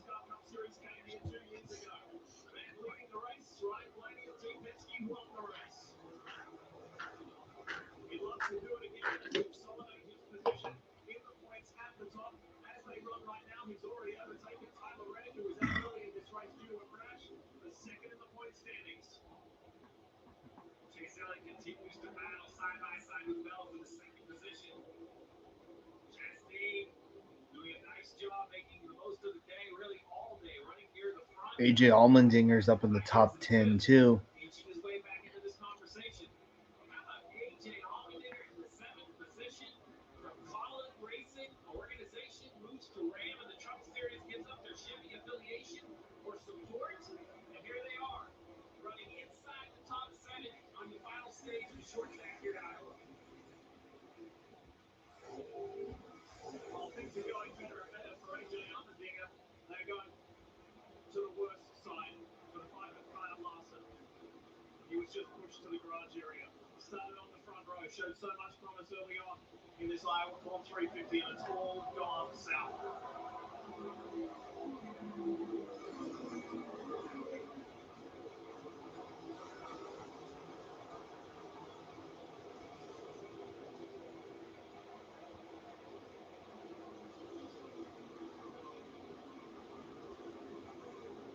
Like if Christopher Bell can clear Chase Elliott, he can drive away from him, but if he doesn't clear him, Chastain's going to jump me on the outside trying to take the spot.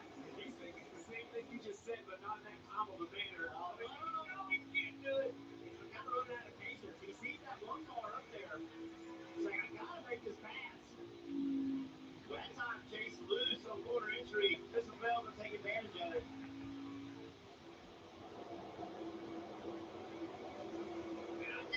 Wrong place, wrong time. Chastain up to third. AJ Allmendinger's up to 6th place. Holy shit. And he's outrunning Denny Hamlin. He was out to almost a 5-second lead. He just left everybody behind. Allmendinger down on that low line. Pressuring Denny Hamlin now to 6th place.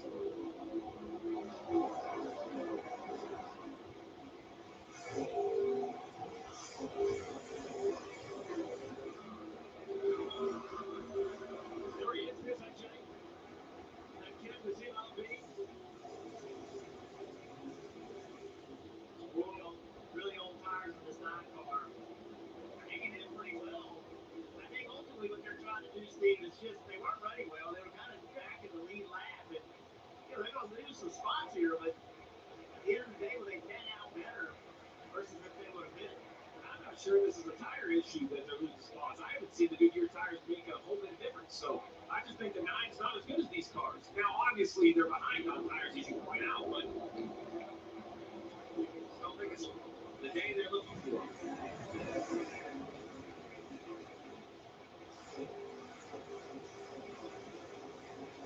When we're at that last stage break, there was some interesting radio aboard the 11 Progressive Toyota Camry at Denny Hamlin. Have a listen. I mean, I'll be honest with you. I got half the break of the half, so I can't charge in. Don't have any idea where my pedals at. I hope so. So he says One track I want to see Hendrick Motorsports win at again is New Hampshire, which is 2 weeks from now. They haven't won at New Hampshire in, oh God. It's been a long time. That's all I can say. Yeah, for New Hampshire, hey, Shahir, I'm going to give you a heads up for New Hampshire. There's a 50-50 chance that Joe Gibbs Racing might be strong there since that's one of their best tracks. Denny Hamlin, Christopher Bell are the favorites. They've won there in Cup, so expect them to be strong there. Ty Gibbs, Briscoe, maybe. And Blaney won at New Hampshire last year. Oh, yeah, and last 2 years, if I remember correctly, Josh Berry finished second last 2 years, so keep an eye out for him. Yeah, Josh Berry's been good at New Hampshire the last 2 years.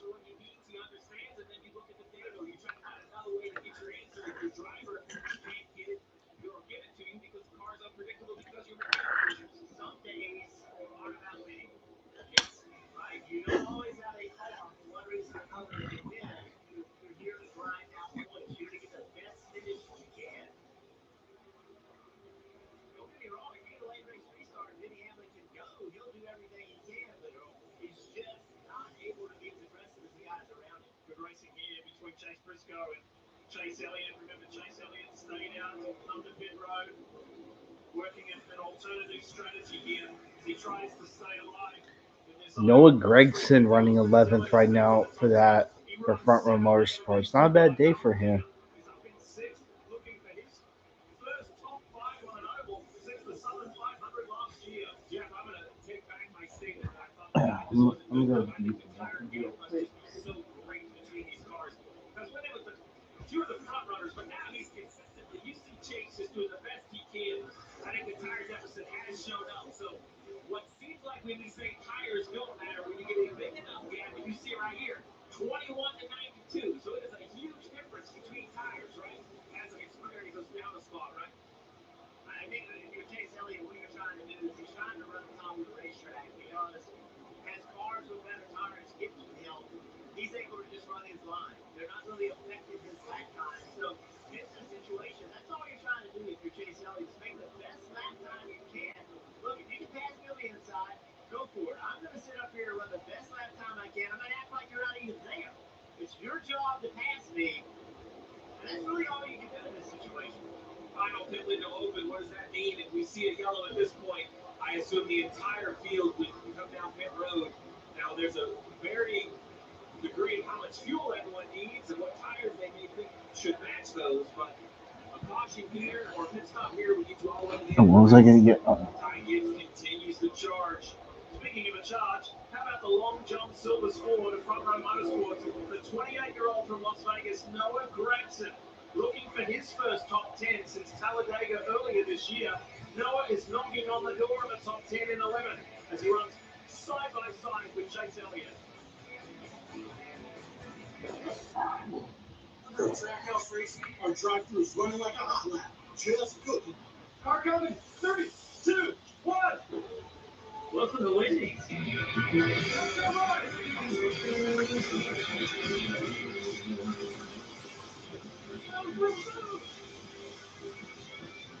Chase Elliott about to fall out of the top 10.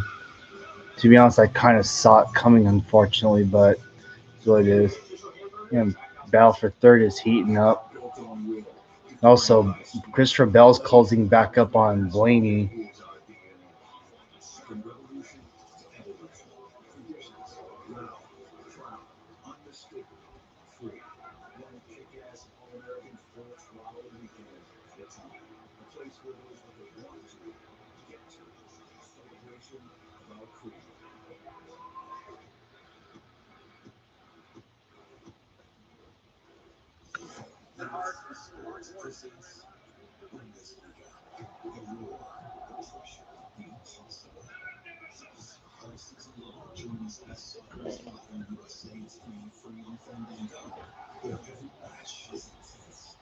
Where every touch could change history, where soccer is played without fear.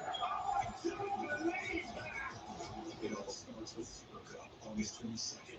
Season begins August 28th. NASCAR's most thrilling stretch lives on USA, and at these speeds, don't blink. I kind of like these graphics better. I didn't mind when NBC returned in 2015. Honestly, I kind of dig the graphics then, but I kind of like this one better.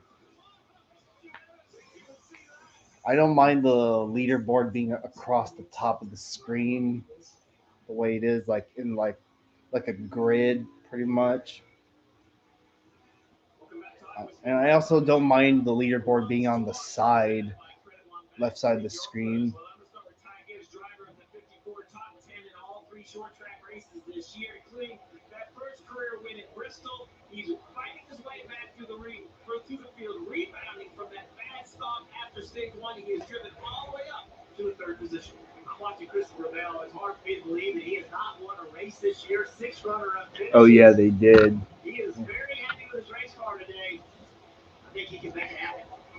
For all you Ryan Blaney fans out there, things aren't looking good because the 2-time winner this year loves this place, performs well at this place. When he won back here in 2024, the inaugural year, he led over 200 laps. Well, he's already clocked 120 laps at the front here today.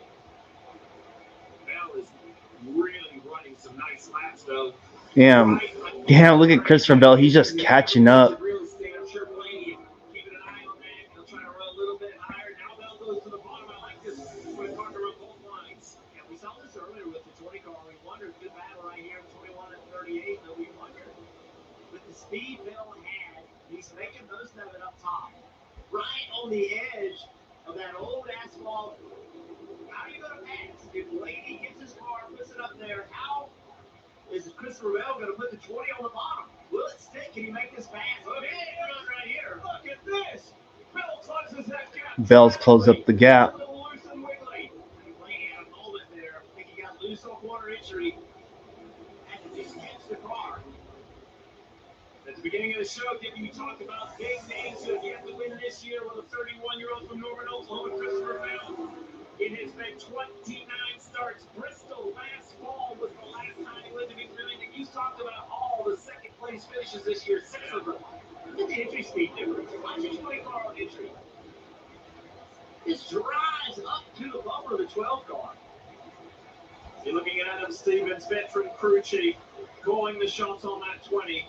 What a combination, and what a great chance they have at victory here today. And we cannot overstate the year this 20's had. We talk about the seconds there, Jonathan Hassler, the middle guy on the bottom picture. Think about Bell's recognition. He broke that wrist, and they're having to deal with trying to keep him in the car, working on steering. There's been a lot of distractions to the 20 car, other than making the car go fast.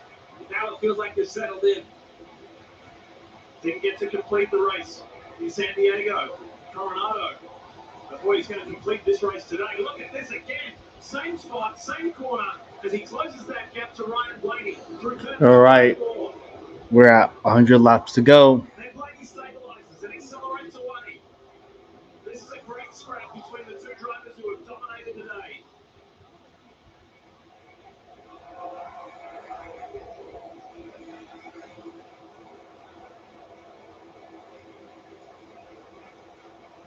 Bell just using all of the racetrack on corner exit. Blaney knows that. Blaney's just running where he wants to run, but there's not enough room on the outside of him.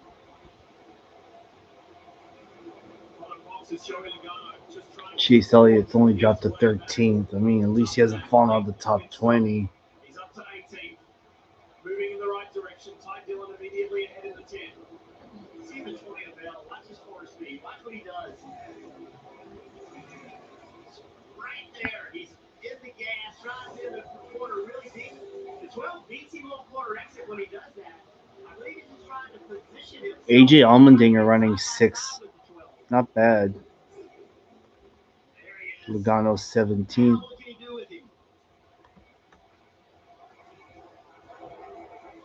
Well, Bell and Blaney are making this race here. Oh, there he goes. Oh.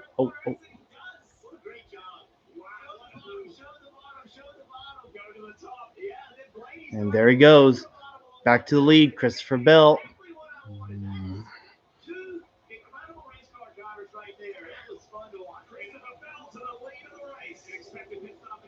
Well, Chase Elliott's in. This was a necessary pit stop. It was Brad Keselowski going left. Inside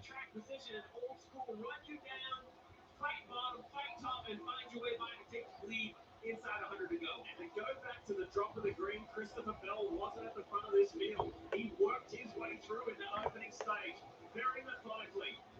And gave this 22 the best chance at victory today. He was excited about the start of this race. And he qualified poorly. That's kind of been their story of the year. Qualified poorly, don't get stage 1 points. But so far today, he is tied for second with his teammate Gibbs for points earned. Right in front of Bell, the 9 Chase out that bottom of the pit road. He is a lap down. This would take 2.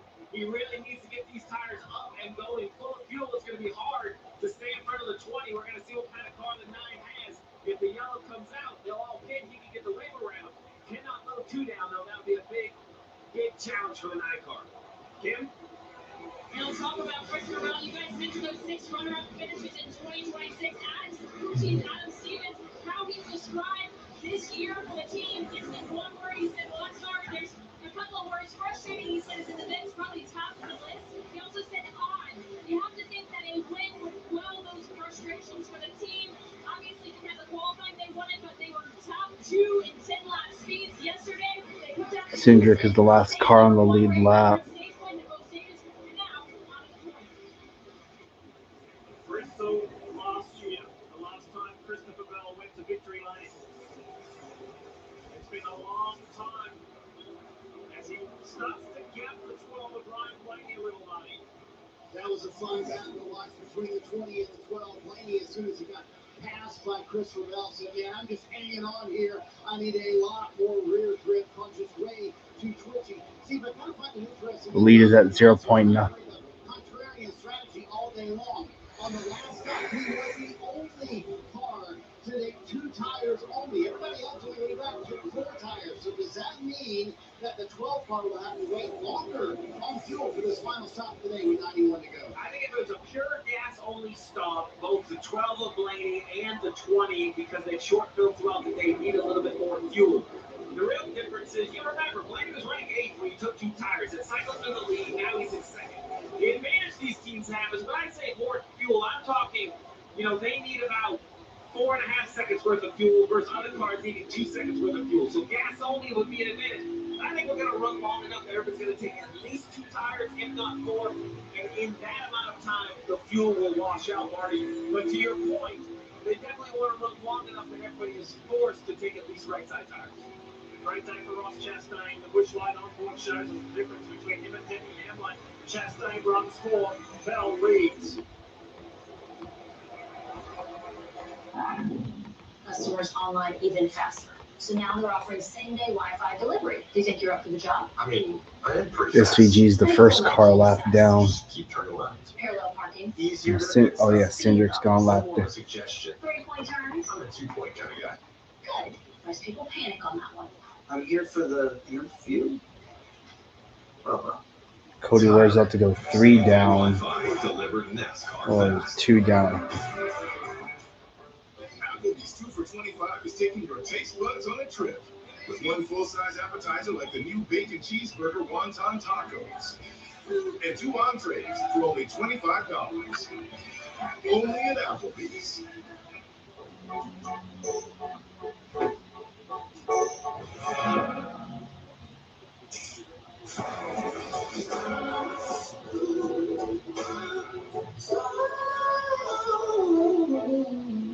Your truck is made to work hard.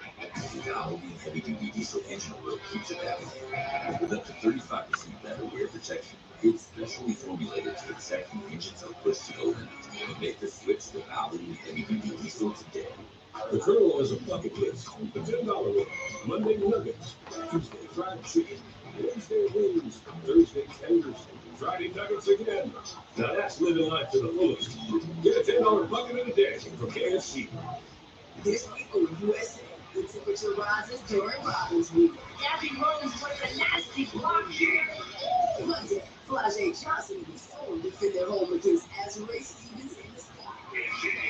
For Wednesday, our doubleheader kicks off as the Tempo look to make a statement in Dallas. Then the Sky continue their West Coast road trip with the showdown against the Valkyries. Rivals Week starts Monday at 10 on USA. Or watch anywhere on the USA app. 84 laps to go in the Iowa Corn 350, powered by ethanol. You're watching NASCAR on USA Sports. We're with you for the next 14 races, all the way to crowning a champion. We're right on board with the Cheddar's Scratch Kitchen Chevy from Austin Hill. Austin runs in 24th at the moment. A little bit of a game of chicken on top of these pit boxes as we see Kyle Busch return to the racetrack. 17 laps down, he went to the garage for more repairs. Rough night. And the reason I bring that conversation up is we have 82 laps to go. There's a long ways before they need fuel. But if you think the pressure tires could help you a little bit, it's kind of like when do you come? The scary part is adding short track. You're going to lose. The leader is going to lose, a lap and a half. We see Chase Elliott just in front of the leader, right? So he lost over 2 laps. Remember, that's what separated the field of Wilkesboro. At least he's putting a gap on. You see the Chase bubble. You see SVG is 15th in points, 16th in points. Those not having good days. They are racing for 26. Those are lap down. You see Chastain, he's in that team. He's having a good day. He turned the fourth out of those points today. Can he mount a challenge? Can he get something going here and race himself Up into the Chase Andes.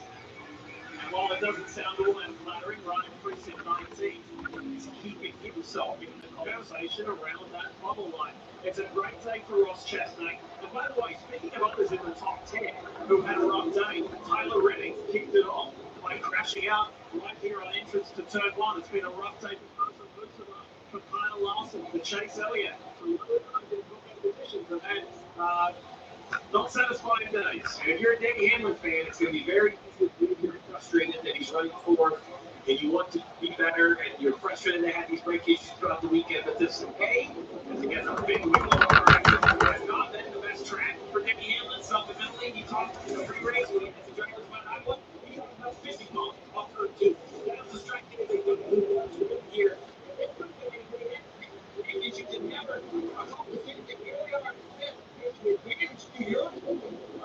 Issue. Over 100 race rate.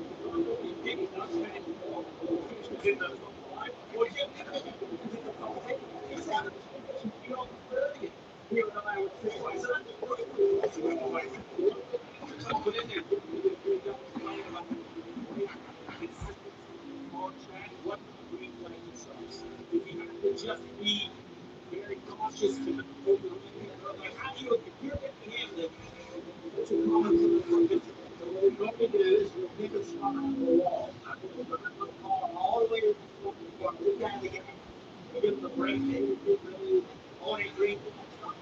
I'm going to back that up. I'm going to back it up a mile. I mean, I'm talking 10, 15 car lengths to make sure I know where my brakes are, make sure I can get it slowed down. They're not speeding. Hello, Jay the Rail fan. I'm still here.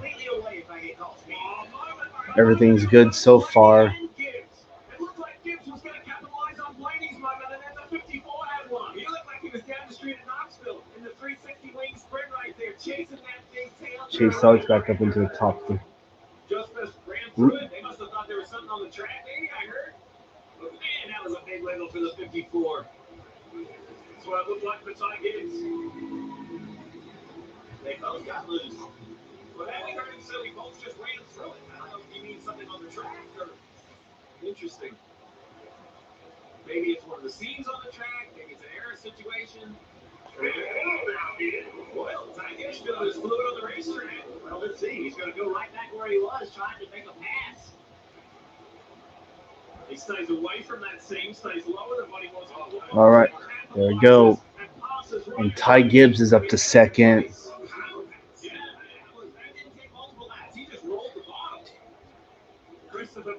Josh Berry's up to seventh place. Good job. With 72 laps left here in Iowa. Chris Ravel has gotten unloaded this as Chase Elliott has as well. Chase drove away from the 20. They got some traffic. Chase has not been able to get by. Neither has the 20 of Bell.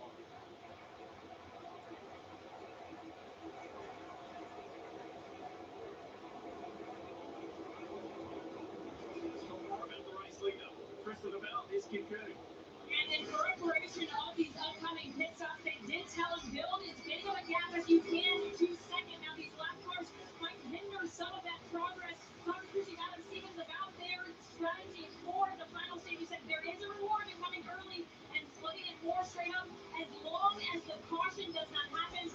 Back to what you guys were talking about earlier, straight up is about lap 284, 285. Now Adam did say there will be teams that run long. They got burned in North Wilkesboro a few weeks ago. Do not let it track laps down. So Oh, yeah.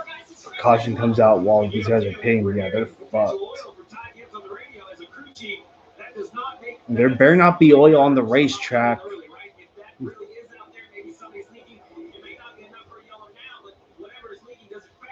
we oil the entire track down with a caution may have to be thrown out?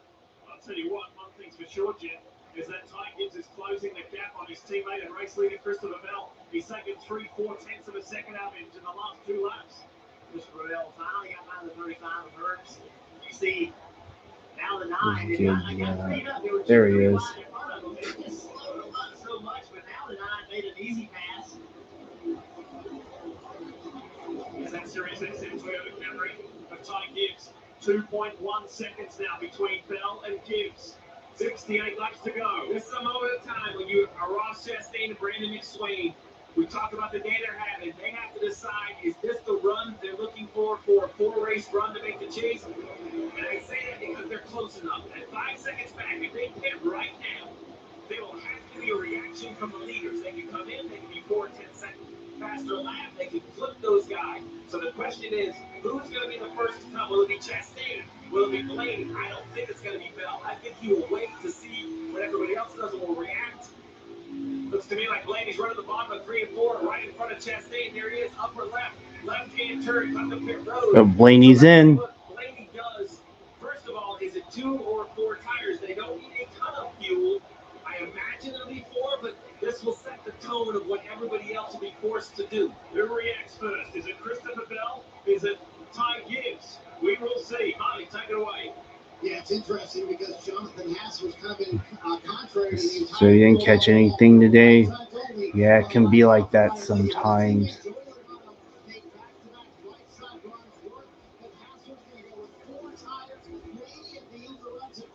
Chase Elliott's gaining spots slowly but surely.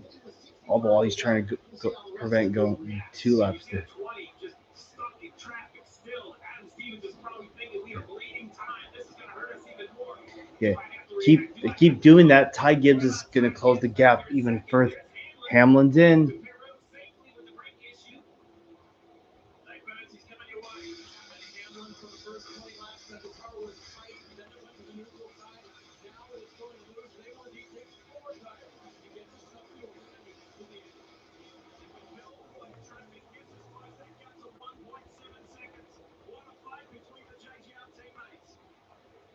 What does Blaney's first stop do? Being the first to stop, I should say, against these Toyotas.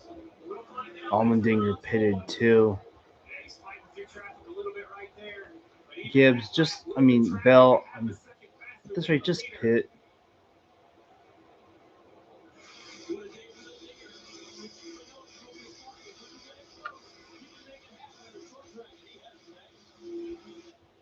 Really impressive run from the Corley driver. Watching the race leader on the right-hand side of the screen, Christopher Bell. When does he come?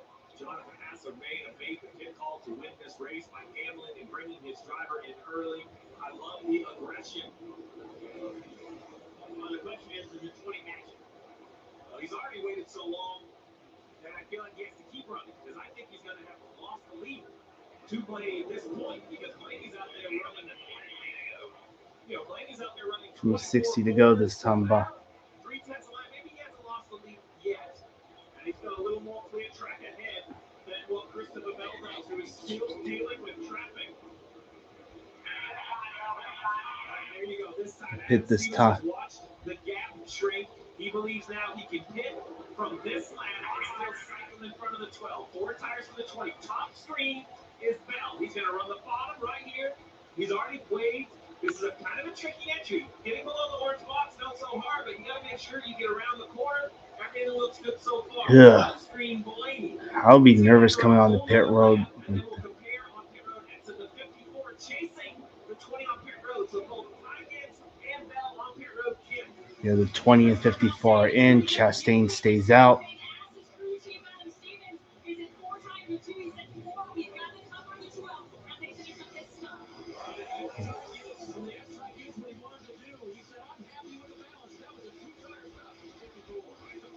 Oh, okay. Mm-hmm. Just entering turn 1. Can Gibbs get up through the gears? I believe Blaney will get Bell right there. Gibbs upper left of right. There's Bell. There's Blaney. So Bell counters Blaney, but in the mix gets passed by Ty Gibbs. Tyler Allen making the 2-tire call now. Will 2 tires hold off the upcoming fresher 4 tires? And remember, they still need Chastain, Briscoe, Barry, all these other cars to pit. Gregson staying out. Zane Smith. It's like Briscoe's pitting. Zillish, Bubba Wallace, Logano, Nemechek. What a call by Tyler Allen to take 2 tires. I don't know if it'll work or not, but he has given his young driver control of the race for those that have pitted. Yeah, Gibbs hasn't led any laps today. Which is scary. Right, Chastain right here is clear. Gibbs needs to unlap himself.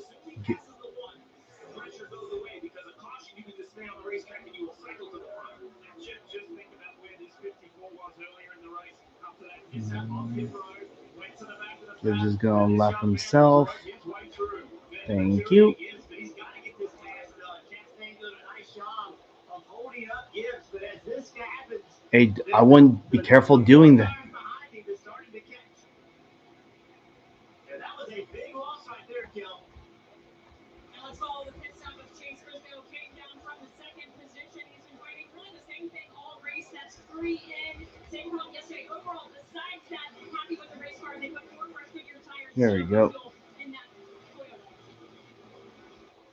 Tell you what, Christopher Bell is closing that gap on Ty Gibbs. There's a little bit of traffic in between them. But watch for that 20. Ricky Stenhouse Jr. There it is. Here comes Bell. Traffic is so important in this situation. Anyways, we got 3 to go in the IndyCar race.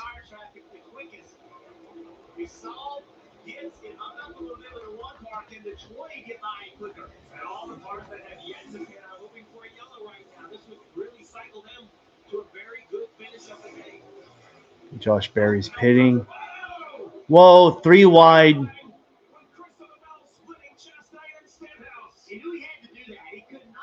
All right, 2 to go in the IndyCar race. Man, they had 1 caution the whole thing. Damn. And now the next car that Christopher Bell can see out of his windshield is his JGR teammate Ty Gibbs. Down the back stretch into turn 3. Let's take you back a moment ago to show you the Busch Light smooth pit stop on a day where there's been so many mishaps. How about this one, Steve? And what a job by the gas man. He needs to be efficient and instant plug in a clean right side tires. I'm going to give credit to Tyler Allen. He made some difficult calls over the summer to score stage points at some of the road courses. That has locked him in the chase. That lets him gamble in moments like this. As you see on the 20, who has a nice 4-tire stop, but the extra 2 tires, no match for the 54 on-pit road. But will they be the answer on the racetrack? Well, he's got track position, but does he have enough speed to hold him off? The last lap, Bell was about a 1/10 of a second faster than the 54. Oh, that gap has closed considerably. Past Austin Hill. Past Austin Hill. 33 goes Ty Gibbs, but his teammate Gibbs up to 10th. Christopher Bell, who has 4 top 5 finishes in the last 5 races, is tired of finishing second. It's happened 6 times this season. All right, final lap of the IndyCar race. His first win in more than a year. Here he comes. You also have to remember, Gibbs, how many people have made mistakes today on the racetrack, pushing, trying to get everything they can out of the race car. You have to operate on the edge, but if you cross the edge at this racetrack, you will pay the price. Jim, it's game on between the teammates. What a fascinating just cycle that was. Wow, Gibbs loose. Lap before that, Gibbs was faster than the 20. A little bit of traffic now for Gibbs on the 7 of Suarez. If he's still there on exit, that'll be Down the front straightaway. Alex Palou wins Portland. Wow. Damn, he had a huge gap to the 16-26. Hey, VK got a top 5 finish. Not bad. And just the attitude of the cars and how the drivers are forced to respond and catch.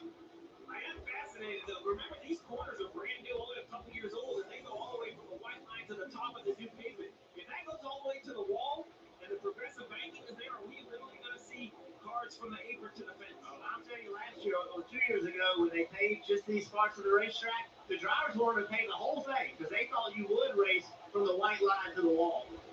There's Tyler Allen, crew chief for the 54.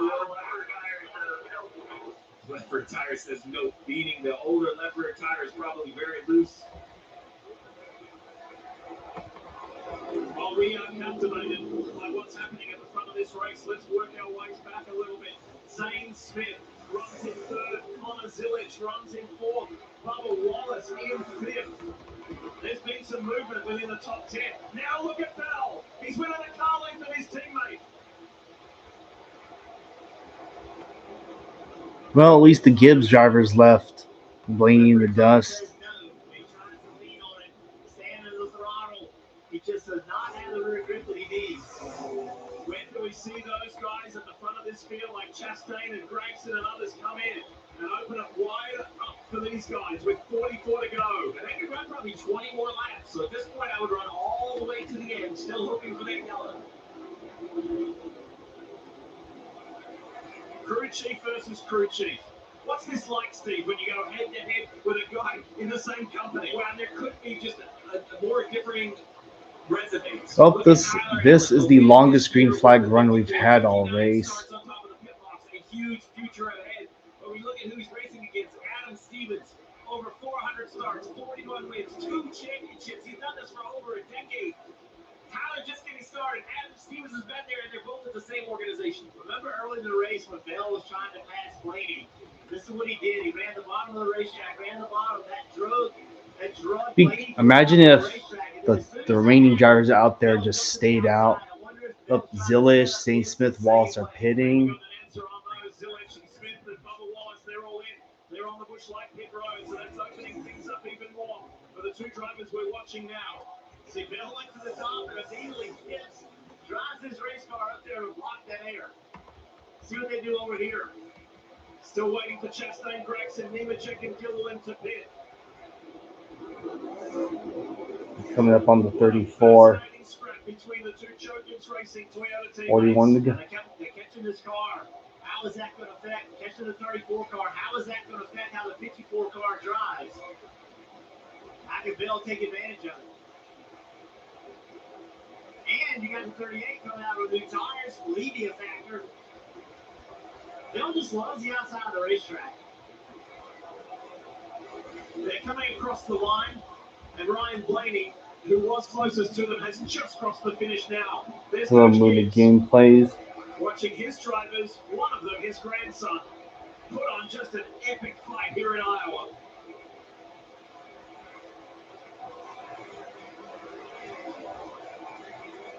$39 to go. Ty's got to make this match right here. He cannot mess around with Todd Gilliland. You see how There far he he goes. drives it in the corner. Did exactly what he needed to do. 20 though, I would say close the gap. If he could just roll past the 34 right here. Oh, he does too. He is right there on the bumper of the 54.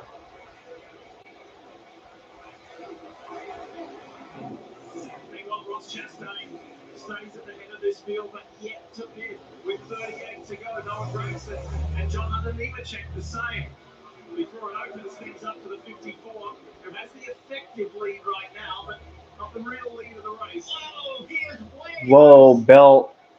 Christopher Bell with a big slide. Look at the gap it created. So Bell trying to ask more of his race car, and it was not there. He just could not find speed where it is in the sport. And that slide is tire life.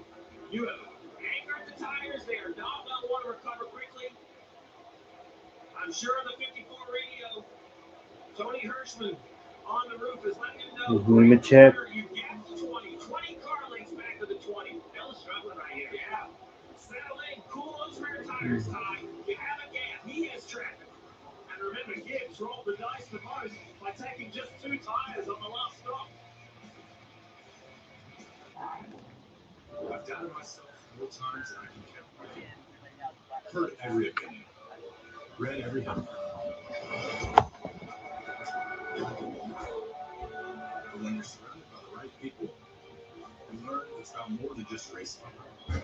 It's about why you're racing. And who you're racing for. And when you realize that, you take control of your story. Pay less for less ain't a good deal. When you pay less and you get more, that's straight up worthless. Straight Talk's clean state prices have started in 2009. Straightforward, always. And our plan starting at just $25 a month. Official partner of NASCAR. Ready to make exercise a habit. Find something you enjoy. 1, 2. You'll enjoy Kohl's Active Sale. Save on Nike and more top active brands. Plus, get 20% off across the store at Kohl's and Kohl's.com. You like more meal. We like making it. That's why we made sure Arby's $7.99 meat and 3-packs even more flavor. With the new saucy buffalo ranch and 3 sides. Only Arby's packs in this much for $7.99. Arby's, we have the meats. Bush Guy, Holden's Foods for my listeners. You don't have a fish hook, try a beer tap.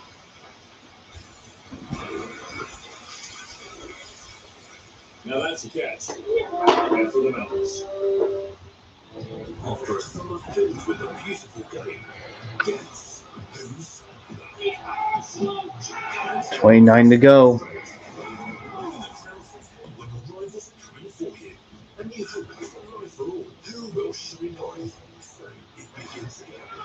The feeling towards NASCAR joy, trauma, and pain in our lives again.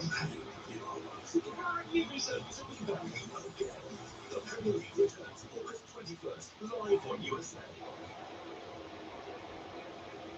30 laps to go here in Iowa. We'll bring you post-race coverage as well, all the celebrations and interviews. And then after that, stay with us for the first 29 to go.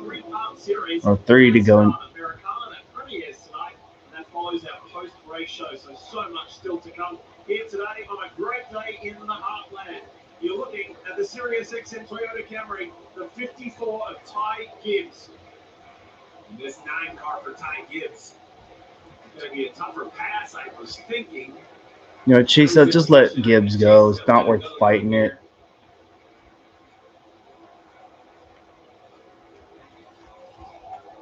Yeah, because remember, currently not the leader. The leader of the race is Chastain, then Gregson. So 2 cars yet to pit. I believe Chastain is thinking you see only 9% of fuel left, maybe 8 more laps, or some of maybe 7 more laps, maybe even just a gas and go. Been a really good day for Ross at Trackhouse in this one car, the Busch Light machine. How's it going to eventuate? How's it going to work out? 28 to go. He's got a pit here. Any lap now. Rolled the dice, was gambling on another caution, and he should rejoin in about the 9th position, 9th or 10th position. So I still think Chastain's looking at a top 10 run. Well, he made it clear this week that he felt like he could make the change. Yeah, What's he looking for? Because he's right now, there's 7 cars to lead. He got to get more fresh tire, air up a little bit, sprint for the finish. You're almost guaranteed top 7 yet. And he's been running in top 7, top 5, pretty much all day. Getting Hamlin up behind him now. An important pass for Hamlin, much like the others, to get back in the lead lap because that caution he can hit as well. All right, maybe, just maybe, those tires, those Goodyear tires have settled. And Ty Gibbs tries to negotiate a move. Brings up Grayson. He's in the same situation with Ross Chastain. Gibbs goes to the low line for turn 3. He's done a nice job of getting. And Ty Gibbs is up to 2nd as Noah Gragson gets past that spot. Man, Chastain and Gragson are really taking it to the next level they're really taking it to the next level. I feel like the 20 car has gotten a little better. I think he was too loose when it took off. And I feel like it's starting to calm down. Clear track in front of Ty Gibbs now. You see car, I think it's Carson Hocevar, who just left pit road up ahead. Has an intermittent engine issue, not exactly sure the overall pace available to Hocevar. Certainly his laps aren't way off, though, so it's interesting. The 20 almost looks like he overdrives the middle, and he uses the second lane for exit. It's kind of just an odd-shaped corner. Yeah, he really does. He's just really comfortable with his car, leading really. This end of the racetrack, he doesn't do it. Damn, Gregson and Chastain, their tires are over 100 lap years, 100 laps old.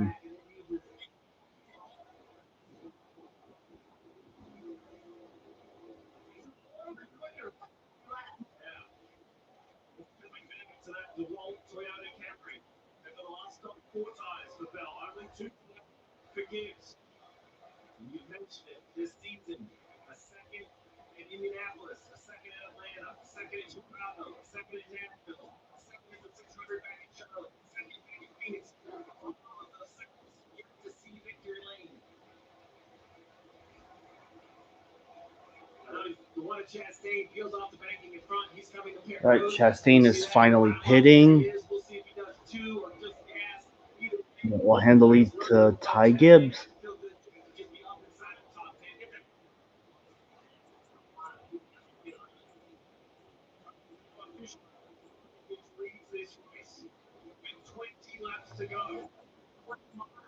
Chastain taking 2 tires and he's gone. Okay, so Josh Berry is. Oh, okay, wow. All right. Oh, wow. Berry's. Damn, Berry could get a podium finish. 18 to go. Heather Gibbs is absolutely Tyler's mother, but she has not just become a mother to Ty. She helps run this organization. She's active in the day-to-day. I can only imagine the emotions she sees as her son is run down by the other driver or one of the other drivers she employs. She used to watch her son win BMX races. Yes, now she's watching him win NASCAR Cup Series races and maybe, just maybe, his second one. That's the first time I've seen Ty Gibbs' car really wiggle off turn 4 that time on corner exit. The car really moved around a lot.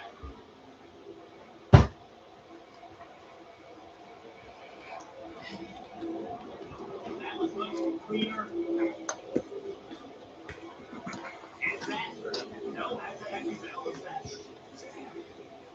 In the first 100 laps of this race, Ty Gibbs had a little hiccup on pit road and he went from 4 back to 28. He didn't lose it. He rallied. He stabilized. Great work for Tyler Allen as well. His crew chief for them as a team. I'm going to close the voting poll with 10 to go just to give you all a heads up.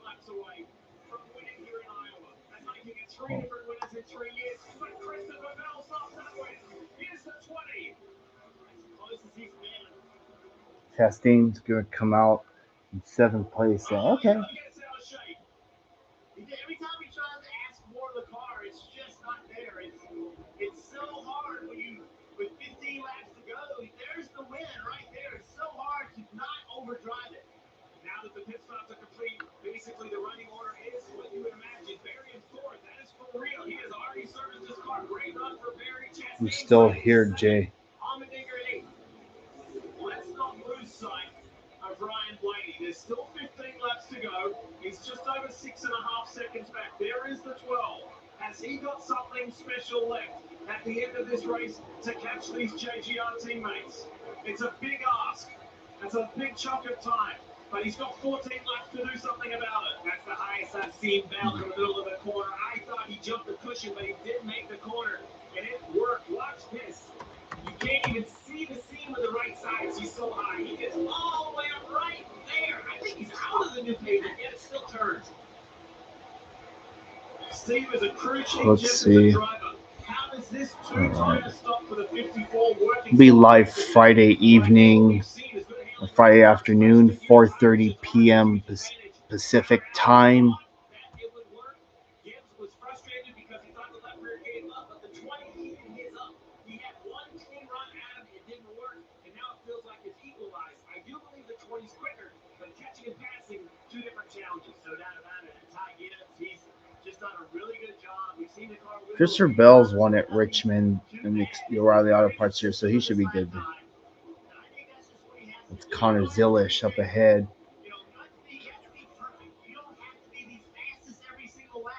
But you cannot make a mistake right here. While this is fascinating between the Oh, top yeah. two, I want to share the love and give a shout out to Josh Berry, the Wood Brothers. He is legitimately in 4th place. He has been strong all day and has worked his way up into the top. All right, going to close the voting poll.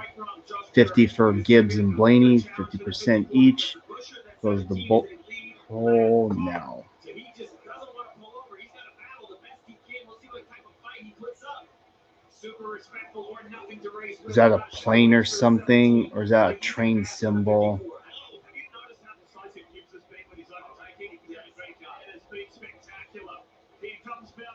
Oh, it's an empty coal train. That's the first time I've seen the 20 car on the bottom, not using that odd shape, groove in 3 and 4. There we go. It's going to make it harder to defend because now Ty doesn't know exactly which lane he needs. And he tried it in 1 and 2. It worked in 3 and 4, so he went in and tried it in 1 and 2. Let's see what he does this time. Ty saw it, and he went lower. Nothing between the teammates. A car length, 2 car lengths, and 8 laps to go. All right, 8 laps to go. This time down on the top. Oh, I felt to get the power down. I like to watch country. Go back to the bottom. That left side's low.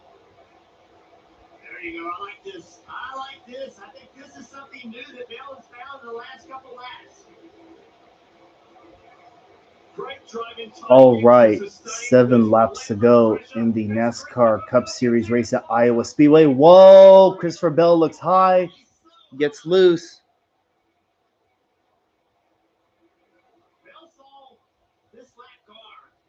Connor Zilish is up ahead. After that, Gibbs should be smooth sailing. 6 to go.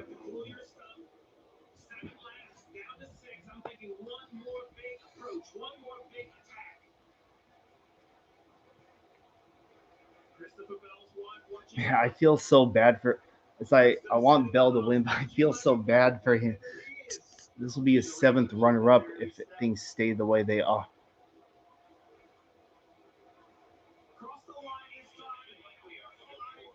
Five to go. 54's gotten around the 88. Damn, Zilish was short of a top 10. is one of them. At the closing rate, I think they will get there, or at least have the air disrupted. Right point, Stevie, it is traffic. 4 to go this time by. Oh, shit. Of course, we got another gaggle of lap car.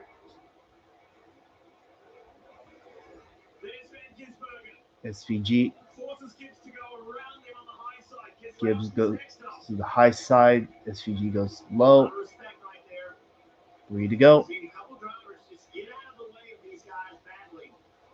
Yeah, they don't want to interfere with the battle for the win. Because if they affect the outcome, a lot of fans aren't going to be too pleased about that. Who has been through so much, personally and professionally. But to handle this pressure from somebody like his teammate, Christopher. Oh, wow. Closed up quick. 2 to go. He doesn't have that victory yet. There's 2 laps to go. And Bell is relentless. Oh, wow. Bell sending it in. Oh, wow. Man. Well, at least these final laps here at Iowa are definitely something to watch. That's for sure. Oh. Throttle up. And nope, not quite. White flag. 1 lap to go for Ty Gibbs and Christopher Bell. Brad Keselowski goes to the bottom as Bell looks to the inside. Oh. Damn. Almost had him. Ugh. Final 2 corners. Gibbs goes high. Keselowski goes low. And nope, not going to be enough. Off the final corner. 2nd career win. Ty Gibbs wins at Iowa. Wow. Ty Gibbs. Man. Talk about, man. He had a lot of pressure on him, that's for sure.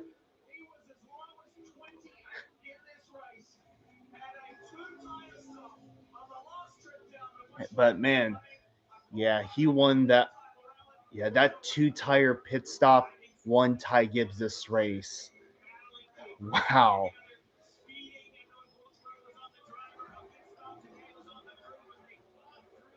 That's good job, Ty Gibbs. Led the last 20 laps of this race. Oh, wow.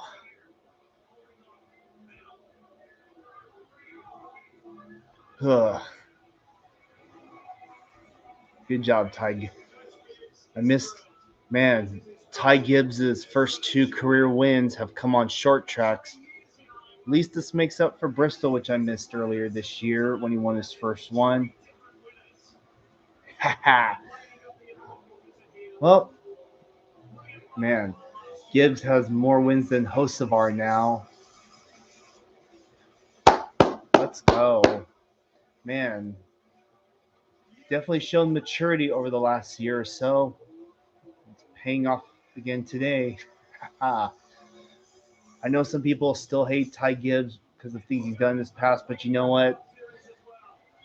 He drove like a veteran today, just like what Corey Heim did a few weeks ago. I mean, so yeah. GG Ty Gibbs. GG.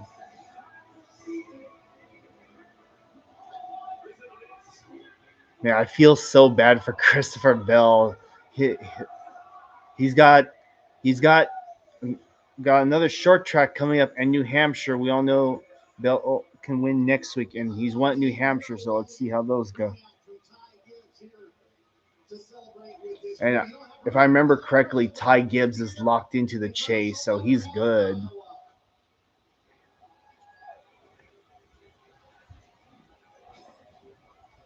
What 2026 has been, most top fives, most top tens, most stage wins, and now 2 victories, and he's going to celebrate with his crew.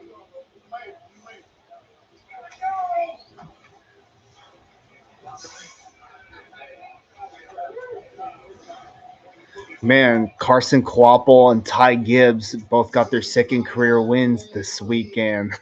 What are the odds? Man, second race in a row that someone's got their second career win. Corey Heim at the Brickyard today. Ty Gibbs. Stay in it. So I appreciate my team, Tony Hirschman, all glory to Jesus Christ. I want to ask you about Tyler Allen's 2-tire call, and you and I had so many conversations this year about how this team is gelled. What's really spurred that on in 2026, Ty? Yeah, just people that want to support each other. We have a big step from last year, obviously, and I really appreciate it. But I really appreciate all of my teammates too. I wouldn't be here without all my teammates as well. Week in and week out, just help keep developing the program, and obviously we're all front for a reason. So I really appreciate Denny and Chase and Christopher for all their help. Obviously, you had to work for it today because you had the problem on pit road early on. You went back to 28th. At that moment when that happened, Ty, you were running fourth. What did you say to yourself? Let's lock in, hammer down. All right, Ty Gibbs in front of the sold-out crowd here in Iowa. He wins for Tailgate Racing. Kim? And his teammate Christopher Bell settles for second, his 7th runner-up finish of the season. How does this one sit with you?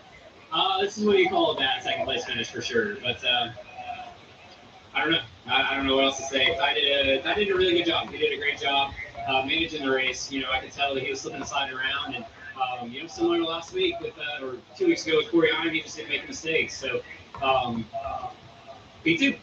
There you have it. That's Christopher Bell. So there you have it from the race. Well, that was quite the fight. I know it's tough for him to have to see the second again, but that was an epic fight. Just a heavyweight battle. I mean, 2 teammates. You always earn every victory, but Christopher Bell made sure Ty Gibbs made no errors, and that was not just an easy drive. And it's going to help him in the championship point scenario as well. Progressive post-race show coming up. We've got a whole lot to talk about. This young man has made his mark on this sport this year. Ty Gibbs victorious here in Iowa. So much more to come. AWS AI is helping businesses think bigger. It's transforming lifelong learning with Pearson. Turning race day data into real-time insights for Formula One fans. Reinventing the journey for every United customer. How will AI revolutionize your business? AWS AI is how. When you play by the rules, then why switch the script? Slowly, the debt builds. At National Debt Relief, we'll negotiate with your creditors so you pay less than you owe in less time than you think. Call or visit goindr.com to get started. Applebee's 2 for $25 is taking your taste buds on a trip. With one full-size appetizer like bacon cheeseburger. Ty Gibbs is definitely going to be giving his crew chief, Tyler Allen, many thank yous for, man, I was very surprised Ty Gibbs took on 2 tires. Well, that was an interesting Iowa race. Stage 3 went caution-free all the way to the end. Wow. Well, I thought it was going to be, this race, it had comers and goers, that's for sure. Unfortunately, some drivers' days were ruined because of circumstances out of their control. several drivers, a good handful of drivers. Wait,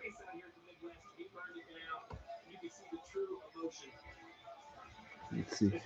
Every single driver that has led laps today, they've all led 10 plus laps.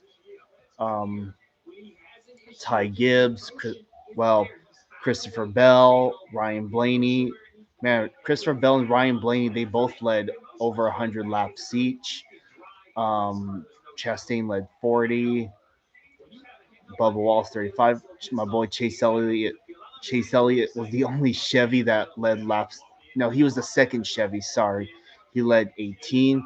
Hey, it's better than nothing, I guess. Or at least we got some points for leading. I guess maybe I don't know. Um, and then of course when that stage one was pretty calm, with that. Even though we had that wreck at the beginning with Reddick and Jones, stage two was there were like two two sets of back-to-back yellows for various circumstances on track, and then we had the stage break at the end, and then went green. Then stage three went caution free all the way. Blaine Blaney was the best car, but Blaney and Bell were the best cars in this race. Then of course the pit stops happened. Drivers were trying different strategies. Chastain led like 40 straight laps, while his tires were 100 plus laps sold. Man, at Bristol will last longer than how long he stayed out. Um, yeah, Chastain led a lot. Man, it'd been funny if he won today, considering the adversity from yesterday. So, but he couldn't risk. He didn't want to risk blowing a tire. He didn't want to risk being a caution, let alone much less wait for one.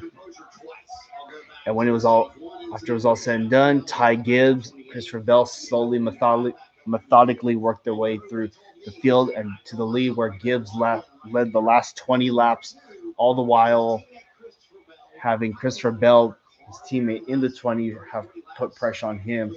Yeah, Bell, they made it. That battle for the lead was interesting. It's just that Bell could not get to him, and he could have undoubtedly passed it. It's just trying to like hit your marks,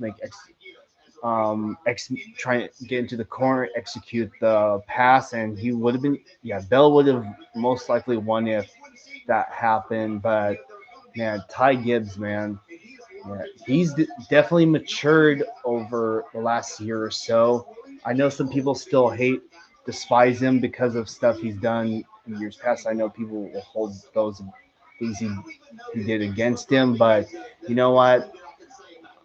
I've slowly started gaining respect for Ty Gibbs since the beginning of this year.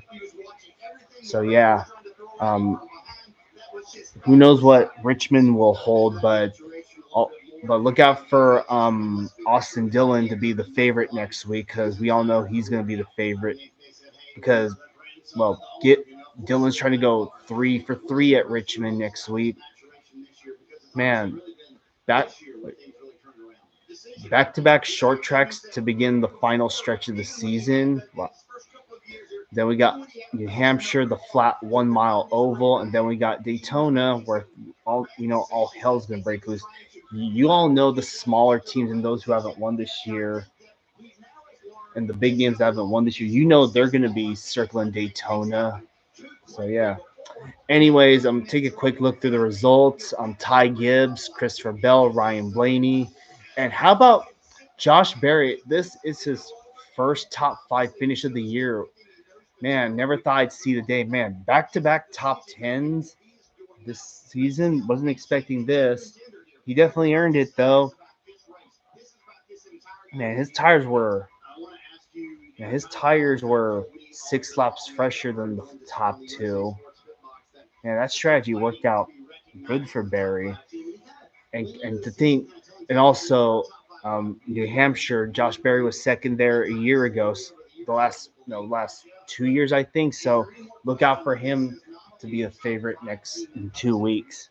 Denny Hamlin, he's one to watch at Richmond too. Same with Briscoe, Chastain, Allmendinger. Good job, AJ Allmendinger. I know it feels like forever, but congrats on that top 10 Allmendinger. It's been a minute since you've had one. William Byron, ninth, so at least 100 car got top 10. I'll take a Byron win any day at this point. Austin Dillon, top 10 finish. Connor Zilish, I know he didn't get a top 10 finish, but you know what? That's a good 11th is and well, after a week off, it's nice to see Connor Zilish come back with an 11th place finish. I know it could have been a few spots better, but you know what? 11th is nothing to complain about. Bubba Wallace, Busher, Logano. Yeah, Logano got fucked over on that pit stop when they didn't get that tire. When his team didn't get that tire on, they didn't get the lug nut on secured. Like they didn't get the lug nut secure, so yeah, that fucked them over. Chase Elliott 15th, Nemechek 19th. Let's see. Keselowski was the first car lap down. Wait. Yeah, I think everybody up to I think no, I think the top 10 finished on the lead lap. So yeah, not bad. Cole Custer 28th, SUG 30th. Larson, fuck me. Man, what a rough day for Larson and Bowman. And same with Reddick and Jones and Reddick. Just another what could have been. Anyways, with that said, thank you all for watching. Congrats to Ty Gibbs on getting his second career win. He definitely had to. He's gonna be thanking his crew. He's gonna be thanking his. He's gonna be giving his crew chief many thank yous for putting on the two tires. I mean, I wasn't expecting him to take two, but hey, it worked out in the end. So, bravo, Ty Gibbs. So yeah. I hope they can make a diecast of that one since it's a different paint scheme. It's the Sirius XM. It's not the Monster Energy car. If they want to make it, they had to not add the Monster Energy logo on that little black piece on the quarter panel. So yeah. Oh, another thing I forgot to mention. Ryan Blaney was wearing a Kyle Busch tribute helmet. I saw pictures of up close pictures of it. Looks pretty cool. It's got pictures of his wins from his time at Hendrick, Gibbs, you name it. So yeah. Anyways, with that said, again, congrats to our winners this week, Carson Kvapil and Ty Gibbs. Hope, man, let's finish out this season strong. I mean, what a way to come back from the off week. Two drivers getting their second career wins this week across two different series. Man, I'm definitely proud about this. Anyways, with that said, congrats to Carson and Ty Gibbs. With that said, I will see you all next weekend for Richmond, for Trucks and Cup. And with that said, yeah, overall, not a bad weekend. So with that said, see y'all next time. Until then, have a good rest of your day, and I'll see you all next time. All right, bye everyone. Peace out.